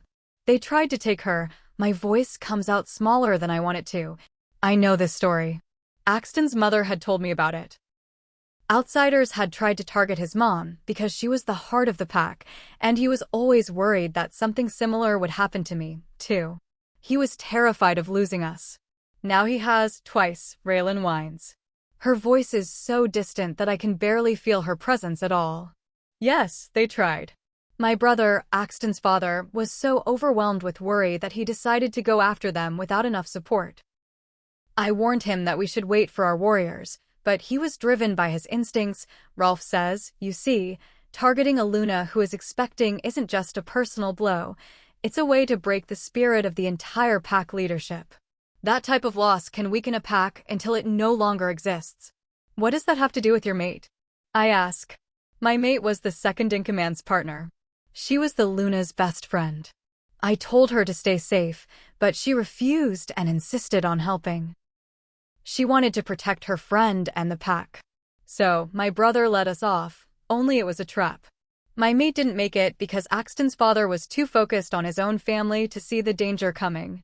He led her into a situation we weren't ready for because Axton's mother was the priority. If it weren't for Axton, he would have taken the time to prepare. We would have been ready. She would still be here. It's not his fault. He was trying to save his family. I knew him. He wasn't reckless, but his mate was in danger. You wouldn't have been able to stay calm if it had been your mate. If the roles were reversed, Axton's mother would have done the same for her. I try to argue. I'm so sorry for your loss, but it wasn't his fault. But it is his fault. When things went wrong, I watched as my brother made a choice. He chose to protect his own, and my mate paid the price for it. He says as he lowers himself down to look me in the eyes, he made the wrong choice. He applies the tool to my leg once more, leaving me in distress as he stands up to leave the room. He opens the door before turning around to look at me. I wonder what choice Axton will make when I force him to choose between his mate and his daughter. Chapter 29. Axton POV. I race back to the pack house as fast as I can, but by the time I get there, I know I am too late. Again. My wolf growls in the back of my mind as I enter the house. The damaged door and the marks on the wall draw me back to 7 years ago. It's almost identical. I am about to follow the trail up the stairs when a small creak stops my movement. I look toward the closed kitchen door as another sound comes from that direction. Pushing the slightly ajar door open, I take in the scene.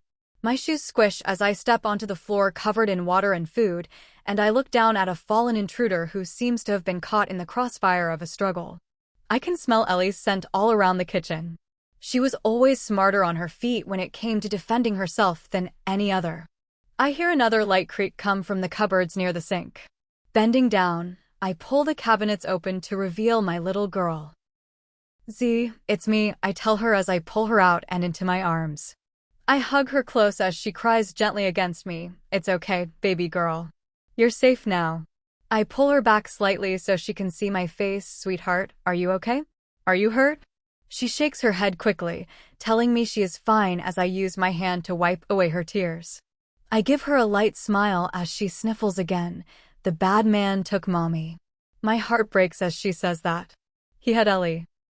He drew my focus to the border and used a distraction so he could take my mate. That's why they retreated instead of attacking. He didn't need to attack the pack. He knew Ellie would be here instead. Sweetheart, did he see you when you hid? I ask her quietly. She shakes her head again at me. No, I wanted to help mommy, but she told me not to come out. She didn't want me to try to help her. I hug my daughter closer as I try to call Ellie through the link. I can feel her presence there, but it is like she is standing in a thick fog, and my call is echoed back to me.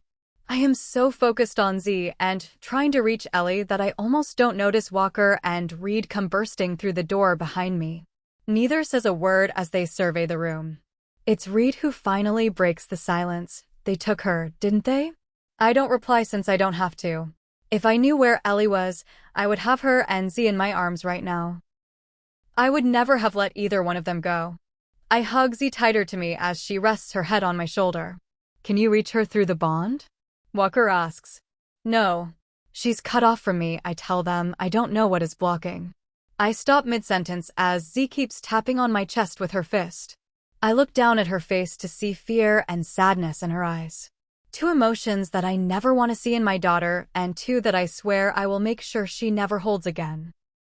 She taps her fist again, so I look down at her small hand as her fingers uncurl around a small vial she has been clutching. I give her a questioning look before taking the vial from her. It's empty except for a light purple tint to the glass. Lifting the open end up to my nose, I inhale the scent, almost gagging as I do. Wolfsbane. I hear Reed curse as Walker speaks. That explains how they got her. She would have handled herself better than that, even if they surprised her. But with a sedative like that, the distress I feel from her, I finish for him. When that substance enters our system, it's a feeling of intense, overwhelming heat and weakness. I am trying to fight the sensation, but I can still feel the echo of her state in every fiber of my body. They are using it to block her from her wolf and from us. She's in so much distress. Walker puts his hand on my shoulder. We'll get her back. She found her way home once. It's our turn to find her and bring her home. Her scent leads off to the west. We tracked it to our western border, but it's like the second she crossed the line, the scent vanished. But the group we encountered at the north border were tracked going east until we lost them at the state border. Their scents disappeared. The magic users are not only blocking our scent of Cortez or Ellie, but of every intruder in his group. I slam my fist against my desk, spilling water onto the maps we have been studying for the last 4 hours. Every sighting had been mapped out. Every hideout and territory is on this map. Ellie is here somewhere. I just have to figure out where. Do we not have anything new to go on? Tell me someone has a lead, I growl out, but the room remains silent as my warriors watch me. Walker and Reed stand to the side, both giving me apologetic looks. They know the struggle I went through the first time I lost Elle, and now I am forced to go through it all over again. But this time is worse. I can feel her distress. Well, no one has any leads or a way to find her. I think we might be able to help with that. A voice resonates through the silent room. Looking toward the owner, I would have smiled if I weren't in such dismay, Xander. He looks almost the same as the last time I saw him, almost 6 years ago. His hair is a little shorter, but he is still built as strong as me. His eyes reflect the same color as Ellie's. He is the one who told me to stop looking for Ellie years ago. I was shocked when her own brother told me that even he had given up. Turns out he was only protecting her and Z. Reed shuffles the warriors out before closing the door behind the last one. Xander gives me a small smile as he walks further into the room with his mate at his side. When he finally reaches me, he puts his arm on my shoulder reassuringly. We will find her. Thank you for coming, I tell him as his mate, Aurora, moves in front of him and gives me a supportive hug. We will bring her home. I promise, Axton, she says before releasing me and moving back to stand next to Xander. Do we know the direction they are heading in? Xander moves to look at the map on my desk. He is an alpha like me. He knows how to keep his emotions in check and get the job done, even if it is his sister we are looking for. They came from one direction and scattered afterward. We can't figure out how they got through our defenses in the first place, I tell him. Have your trackers been able to find any sign of Ellie? Walker shakes his head at that. The second her scent reached the border, it disappeared. Cortez has several magic users. We think he is using them to block our tracking. Makes sense, Aurora says as she moves around the table. She stands out with her fiery red hair. Cortez's group of magic users is one of the most ruthless I have ever seen. He takes in those who have been cast out for practicing forbidden arts. Ellie said that you have these abilities, I say to her. Sort of. I work with the elements. I can do some spells, but I mostly influence the natural world around us, she states. Were you the one who placed the restriction on Cortez? I ask her. I know Ellie said that she did, but I need to make sure we are all aware of the truth. She looks down as Xander pulls her into his embrace. Years ago, he cornered me in the woods. I hadn't learned to control all my abilities yet. When he attacked me, I placed a drain on his energy that would slowly weaken him. Reed shakes his head. It should have worked faster. Xander growls at him as Aurora gives him a look. Using my power like that was one of the hardest things I've done. I didn't even mean to do it in the first place. He's lucky it didn't take him down right then and there. Since you have that connection, can you track him? Walker asks. Aurora just shakes her head. I've tried, but his magic users are blocking him from my sight. But because I'm the one who placed the drain on him, I can try to track the energy of the spell itself. How can you do that? I ask. A spell isn't a person. I thought tracking needed a living target. That's the point, Aurora says. The spell is attached to his core essence. Think of it as a signal feeding off his energy. It's not exactly a living thing, but it's tied to one. It gives off a beacon of sorts. I just need enough power to get around his defenses and tap into it. I don't understand, Walker states. Listen, I can stand here all day and explain how these things work, or I can just try the spell, she says firmly. Do it, I say. What do you need from us? She pulls out a jar from her bag containing what looks like earth before placing it on the table. I have already brought it with me. She unscrews the cap and spreads the contents onto the map before gesturing for us to move back. I can hear her whispering something, but it is so low that not even my enhanced hearing can make it out. The wind outside begins to pick up as rain hits the window. The lights flicker as Aurora continues to whisper with her eyes closed. The earth on the map starts shifting as the weather outside grows even louder. I let myself hope for a second as the particles start to move, clumping together as they head in one direction. But the hope is shattered as I hear Aurora cry out and sink to the ground. Xander rushes to her before she can even hit the floor.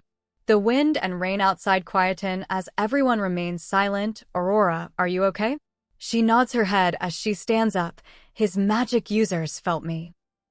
I can't get past their barrier. I'm sorry, Axton. I'm not powerful enough to get around them by myself. Who do you need then? I ask, worry and anxiety clear in my voice. I can feel Ellie's distress, and a numbness in my wrist begins to take over my thoughts. Someone from my original circle. The best choice would be a relative, but mine are no longer with us, she tells me. Please, Aurora, I beg her, I need to find whoever you need. I will get them. She gives me a sad look. I'm sorry. Anyone that I could use to amplify the spell is gone. Use me. We all turn to the voice that enters the room. I wasn't all too shocked to see Michael had been listening in as he stood in the open door with Jade standing next to him. I am about to tell her to get him out of here since just being near him makes my blood boil. Everything that went wrong, from Elle leaving years ago to this situation now, feels tied to him. But I never get a chance as Aurora steps away from Xander and approaches Michael. The look she is giving him is one of shock and recognition all at once. She only says one word as she stands in front of him, Michael. Hi, Aurora. Before he can even react, she strikes him across the face with a force that sends him to the floor. Pulling himself back up, he stands again in front of her. It's good to see you too, sis. Chapter 30. Axton POV. It's good to see you too, sis. Michael smiles at her, his expression full of regret as if asking for her forgiveness. They just stare at each other, as if they are speaking without words. When Aurora finally breaks the silence, she only asks one question. How are you here? It's a long story, Aurora. Michael speaks hesitantly. I thought you were gone. Aurora looks almost broken as Xander moves behind her and takes her into his arms. He gives Michael a disapproving look for causing his mate distress. I thought I lost you. He smirks a little bit. I could say the same thing about you. Xander growls at Michael as he says that. I don't understand the history between them, and, honestly, I don't care right now. All I want is to find Ellie. Breaking their intense stare, I interject, Michael, if you help Aurora with the spell, will it work? Can you find her? They both look at each other once more before both Aurora and Michael nod. We can do it, Michael answers, but Aurora doesn't give him a look of gratitude. It's more of pure shock and awe. Michael, are you sure? You know what the cost is, Aurora states, obviously wary of her brother performing the spell. What cost? Walker asks, isn't it just the same spell she just tried? Michael shakes his head, not exactly. It's similar, but it requires a much higher sacrifice. I don't care what the cost is. Whatever it is, I will pay it, I tell them, just find my mate. Aurora gives me a sad look. The cost isn't yours to bear. You won't be the one paying it. I will be. As it should be, Michael states. Aurora looks like she wants to argue with him, but he doesn't give her the chance. Everything that has happened is my fault. I will pay the price to fix it. Michael, no, Jade starts, but Michael just shakes his head at her. I broke my promise to you, he tells her. I may have had good intentions, but that doesn't make up for the fact that I caused you pain. You need to let me do this. Jade hesitates before finally giving in. Moving out of Xander's arms, Aurora and Michael move to stand next to the map. She reaches her hand out to his. Are you ready? There will be no going back. Michael just nods as he places his hand in hers. They both start to whisper as the rain and wind pick up again outside. The lights in the room grow brighter as a static charge fills the air. The earth on the map begins to move again as the atmosphere grows heavy. As their voices rise, the lights in the room flicker and then go out all at once. Then silence. Is it done? I ask as Xander and Jade rush over to their mates, who are now resting on the floor. Aurora nods her head and hands me the map. It's done. The green light on the map represents Cortez. When he moves, the light will follow him. Thank you, I tell her. She smiles softly at me as she leans into Xander for support. The spell clearly took a massive toll on her energy. Michael, open your eyes. Jade cries out, making every head turn. Michael is still on the floor, unmoving. Michael, come on, wake up, Jade begs. Aurora moves over to her as Xander keeps her steady. He's going to be all right. Jade looks up at her for a second before focusing back on Michael. Why isn't he waking up? Aurora gives her a sad look. The spell was draining for both of us, but because he provided the power the spell required, he will need time to recover. Now that he is without his abilities, it will be slower. Jade's eyes snap up to hers. We all just look at her in surprise. What do you mean he's without his abilities? Reed asks. The price of the spell, in order to bypass the defenses, was his power. All of it, Aurora says as she watches her brother, moving to sit on the floor next to him. He's no longer a magic user? Jade asks. He gave up his power for his mate's forgiveness. The shocked thought runs through my head. We would give up even more for ours, Nox says quietly back to me. He will always be who he is, but he no longer has a connection to his gifts, Aurora answers her. He is now as vulnerable as any mortal. I'm sorry, Jade. I thought he would have told you the price. Jade just shakes her head as she strokes the side of his face. He loves you, the way any mate would, Aurora smiles at her. Xander kisses Aurora's cheek before standing up and motioning for us to leave them in peace. I clutch the map tighter as we head out into the hall. Do we have what we need to get to Ellie? Xander asks as he closes the door. I look down at the green dot in the middle of hostile territory to the north. For the first time in the last couple of hours, I finally feel hope. Let's go get my mate back. The second we cross into the northern territory, I can feel the change. From the looks on my warriors' faces, they can feel it too. It's an unwelcoming atmosphere that makes my wolf restless. Pushing the uneasiness aside, I focus on reaching out for Ellie. I can feel sharp sensations of distress in my leg and paw as an echo of her state spreads through my body. She is being treated harshly. She's alive. She's alive, I keep telling myself. I push past the discomfort and focus on the connection, staying tethered as we move through the trees in silence. The man who took her will face justice soon, Nox growls. I immediately agree with him as we glance at the map again. The green dot is right in front of us. Eyes sharp. You see anyone who does not belong to our pack, neutralize them. No one gets past us, I order the warriors. Yes, Alpha, they all reply immediately. We move forward slowly as a soft glow of lights bounces off an entrance to a bunker ahead of us. Crouching down lower into the brush, I look over to Walker. He gives me a slight nod before taking a third of the warriors to the right while Reed takes another third to the left.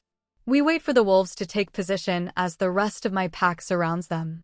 I am not taking anything for granted. Move fast and quietly. We need the element of surprise, Reed says in the pack link. I am about to give the order to move when one of the warriors behind me alerts us. Turning quickly, I see the outsiders start to run past the trees we just came through. They led us into a trap. Behind us. Take them all. Reed, Walker, take the bunker. Wolves charge into my warriors as I run straight into a large reddish-brown wolf. Pushing my wolf's weight into the collision, I knock the intruder back, hearing the impact as he hits the ground. I let Nox take over as we deal with the threat in front of us. I am not leaving these trees until the area is secure. No more surprises. I stand over the fallen intruder as Walker speaks in the link. Alpha, we've cleared the bunker. Get Ellie. We can take it from here. I look back at him and nod. As I head for the door, I see Reed to my right as 3 wolves try to surround him. Letting out a growl, I change directions and charge at them as Reed handles the nearest one. I fend off the first one while the second tries to catch me off guard. He is too slow as I maneuver to drive him back. I look over to Reed as he finishes his encounter. He nods to me and thanks. Go get Elle. Giving him a nod, I look around the field as my men secure the area. I shift back and pull the door open, entering the bunker. The walls are damp as I move down the corridors, checking every room I come across. I try to focus on Ellie's scent, but it's difficult to track in this metallic-smelling environment. I am about to go down a hall on my right when I hear a cry as the distress I feel from Ellie intensifies.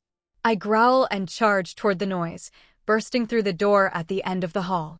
Sitting, tied to a chair, is my beautiful mate. She looks exhausted and weary as her eyes connect with mine. I found her. Ellie, I say as I move further into the room. I cup her face in my hand as I use the other to begin undoing the restraints around her wrist. Axton, her voice is barely a whisper, strained and tired. It's okay, baby. I'm here, I tell her as I move to her other wrist. No, her eyes widen in shock, behind you. Turning around, I feel a sharp, cold sting in my side before I even see him standing there. I look straight into the eyes of the man who helped raise me, who helped me lead the pack when I lost my parents, who has always been there for me. Rolf. He just smiles at me as he holds the weapon in his hand. Surprise. Chapter 31. Ellie POV. Surprise, Rolf says as he holds the weapon he used against Axton. I growl as he moves closer to my mate, but it comes out as nothing more than a whisper, Axton. Axton growls at Rolf, catching his hand and resisting the force of the strike. He maneuvers with a burst of strength, twisting Rolf's arm until he is forced to let go of the weapon. Axton shoves him back against the wall as the tool falls to the floor. Traitor, he growls out before shifting. He stands protectively in front of me as Rolf pushes himself off the wall and shifts as well. With one last growl, they charge at each other. They grapple with intense strength as Rolf tries to gain leverage against Axton's side. Axton winces from the impact, the discomfort clear in his eyes. Rolf gains a momentary advantage, forcing Axton back toward the wall. Axton immediately recovers and surges forward again. Using the hand Axton had already untied, I work to free my other arm, being careful not to move my injured wrist too fast. After I finally slip the restraint off, I reach for the clasps around my feet. I focus all my attention on the latches to get free. I am so focused that I almost don't see the momentum of their fight shifting toward me. The impact of the struggle sends me toward the floor, and my head connects with the ground. Everything becomes blurry for a few seconds. Axton growls again as he falls nearby. He is struggling, and I can feel the echoes of his physical state through our bond. I need him to stay strong and not give up. Axton, get up. Pushing off the ground, Axton engages Rolf again. Rolf tries to shove him back, and the force knocks into my chair. Luckily, the impact causes the restraints around my ankles to snap open. Wincing, I move toward Axton as I watch him push himself back up. My hand brushes against a discarded metal tool, and I grip it as I try to move closer to him. His eyes look directly at me as if he is soaking me in. For that split second, I am back at his birthday party years ago, standing in his kitchen when our eyes first met. He turns again to face Rolf, letting out a growl before charging straight at him. He moves with incredible speed, swiping at Rolf's side. Rolf lets out a sound of distress, and they start circling each other. I can feel my focus slipping as I feel a trickle of warmth down my face. I must have hit my head harder than I thought, I remind myself as I feel the darkness encroaching. A sound draws my attention to the door, but it isn't Rolf or Axton. Cortez stands there, watching the scene, waiting for an opening to catch Axton off guard. Rolf moves to catch Axton's footing, but Axton is faster. He shifts his weight, throwing Rolf off balance before landing a decisive blow. The struggle with Rolf ends there as Axton overpowers him completely. Grabbing the tool in my hand, I push myself off the ground as Cortez growls toward Axton. This wouldn't have happened if your mate had just given me what I want. Axton growls as he focuses on Cortez. Cortez just smiles at him. I guess I will deal with you first, then. He goes to step toward Axton, but I intercept him. He looks surprised as I strike him with the tool. He winces, pulling back half a step. Axton moves around me, focusing his full strength on Cortez. He lunges with a final, powerful move that brings Cortez to the ground, ending the threat once and for all. He's finally gone, I tell Raylan. Cortez is finally gone. Mate saved us, she says. I can almost sense her relief. I smile at that as Axton stands before me. I lift my hand to touch him, but my strength finally fails, and my body collapses. I feel the cold ground for only a moment before warmth surrounds me. Axton picks me up and holds me against him. Baby, stay with me. You found me, I say, smiling even though my voice is barely a whisper. He smiles back down at me. I would find you anywhere. I'm so tired, I tell him as the exhaustion and the toll of the last few hours finally catch up to me. I know, baby, but I need you to keep your eyes open, he tells me, his voice full of concern. I try to ask, but it's hard to find the words. She's fine. She's safe with Sawyer and the pack, Axton tells me. I smile at him, keep her safe. We will, together. Axton, I whisper as the discomfort in my body peaks, I love you. Ellie, look at me. He tells me as he places his hand on my cheek, stay awake, okay? You are not going anywhere. Just say it back, I plead. He gives me a soft smile as he leans closer, I love you, always. I give him as big a smile as I can manage and nod slightly. My eyes feel heavier as my vision begins to dim at the edges. Can we go home now? I just want to go home. He smiles gently as he pulls me closer to his chest. We're going home, baby. Don't worry. I'm bringing you home. All I see is his beautiful eyes before the darkness finally takes me. Chapter 32. Ellie POV. The only thing I feel as my eyes refuse to open is the familiar connection of Axton's touch. I can feel him holding my hand. I want to smile and squeeze his hand back, but my body is still recovering from the exhaustion. After trying to move my fingers for what feels like 20 minutes, I start to focus on the sounds in the room. The steady beeping of the monitor is constant in the background, and I hear quiet murmurs coming from outside the room. I am in the hospital, and the memories of the bunker start to flicker back. I feel a sense of relief knowing the danger is over. I feel Axton brush my hair back as he leans over me.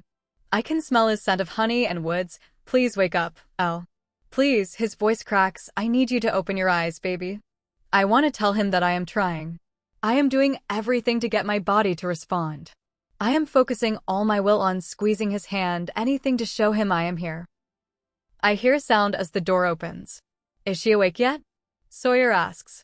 I assume Axton shakes his head no as Sawyer continues. She'll wake up, Axton. Don't worry, she's strong. Thank you, Sawyer.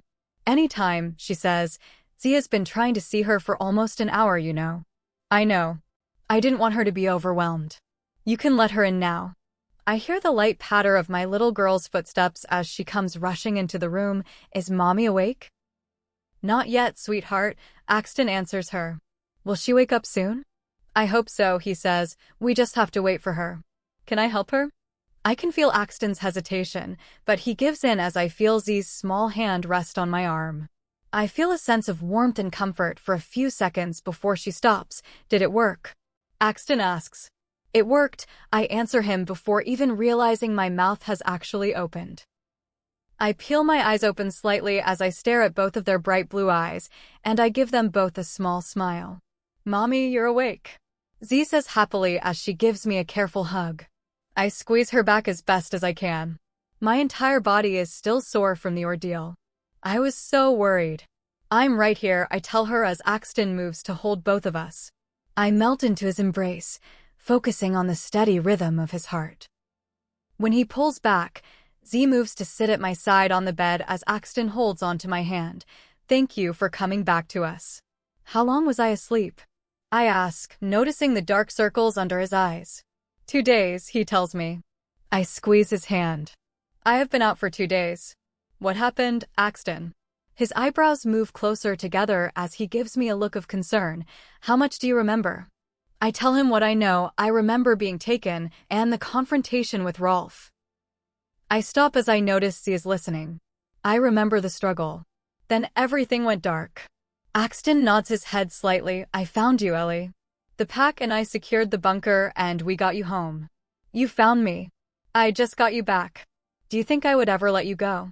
Axton asks as he leans forward and kisses my forehead. Daddy was a hero, Z states confidently. I smile at her because that's what family does. After Jade examines me, I am finally released.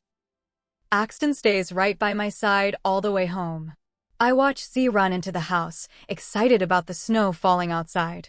You know, Jade said that I am fine. I tell him as we walk into the house, and he helps me to the couch. I can walk. He just shakes his head. I am not taking any chances with your safety.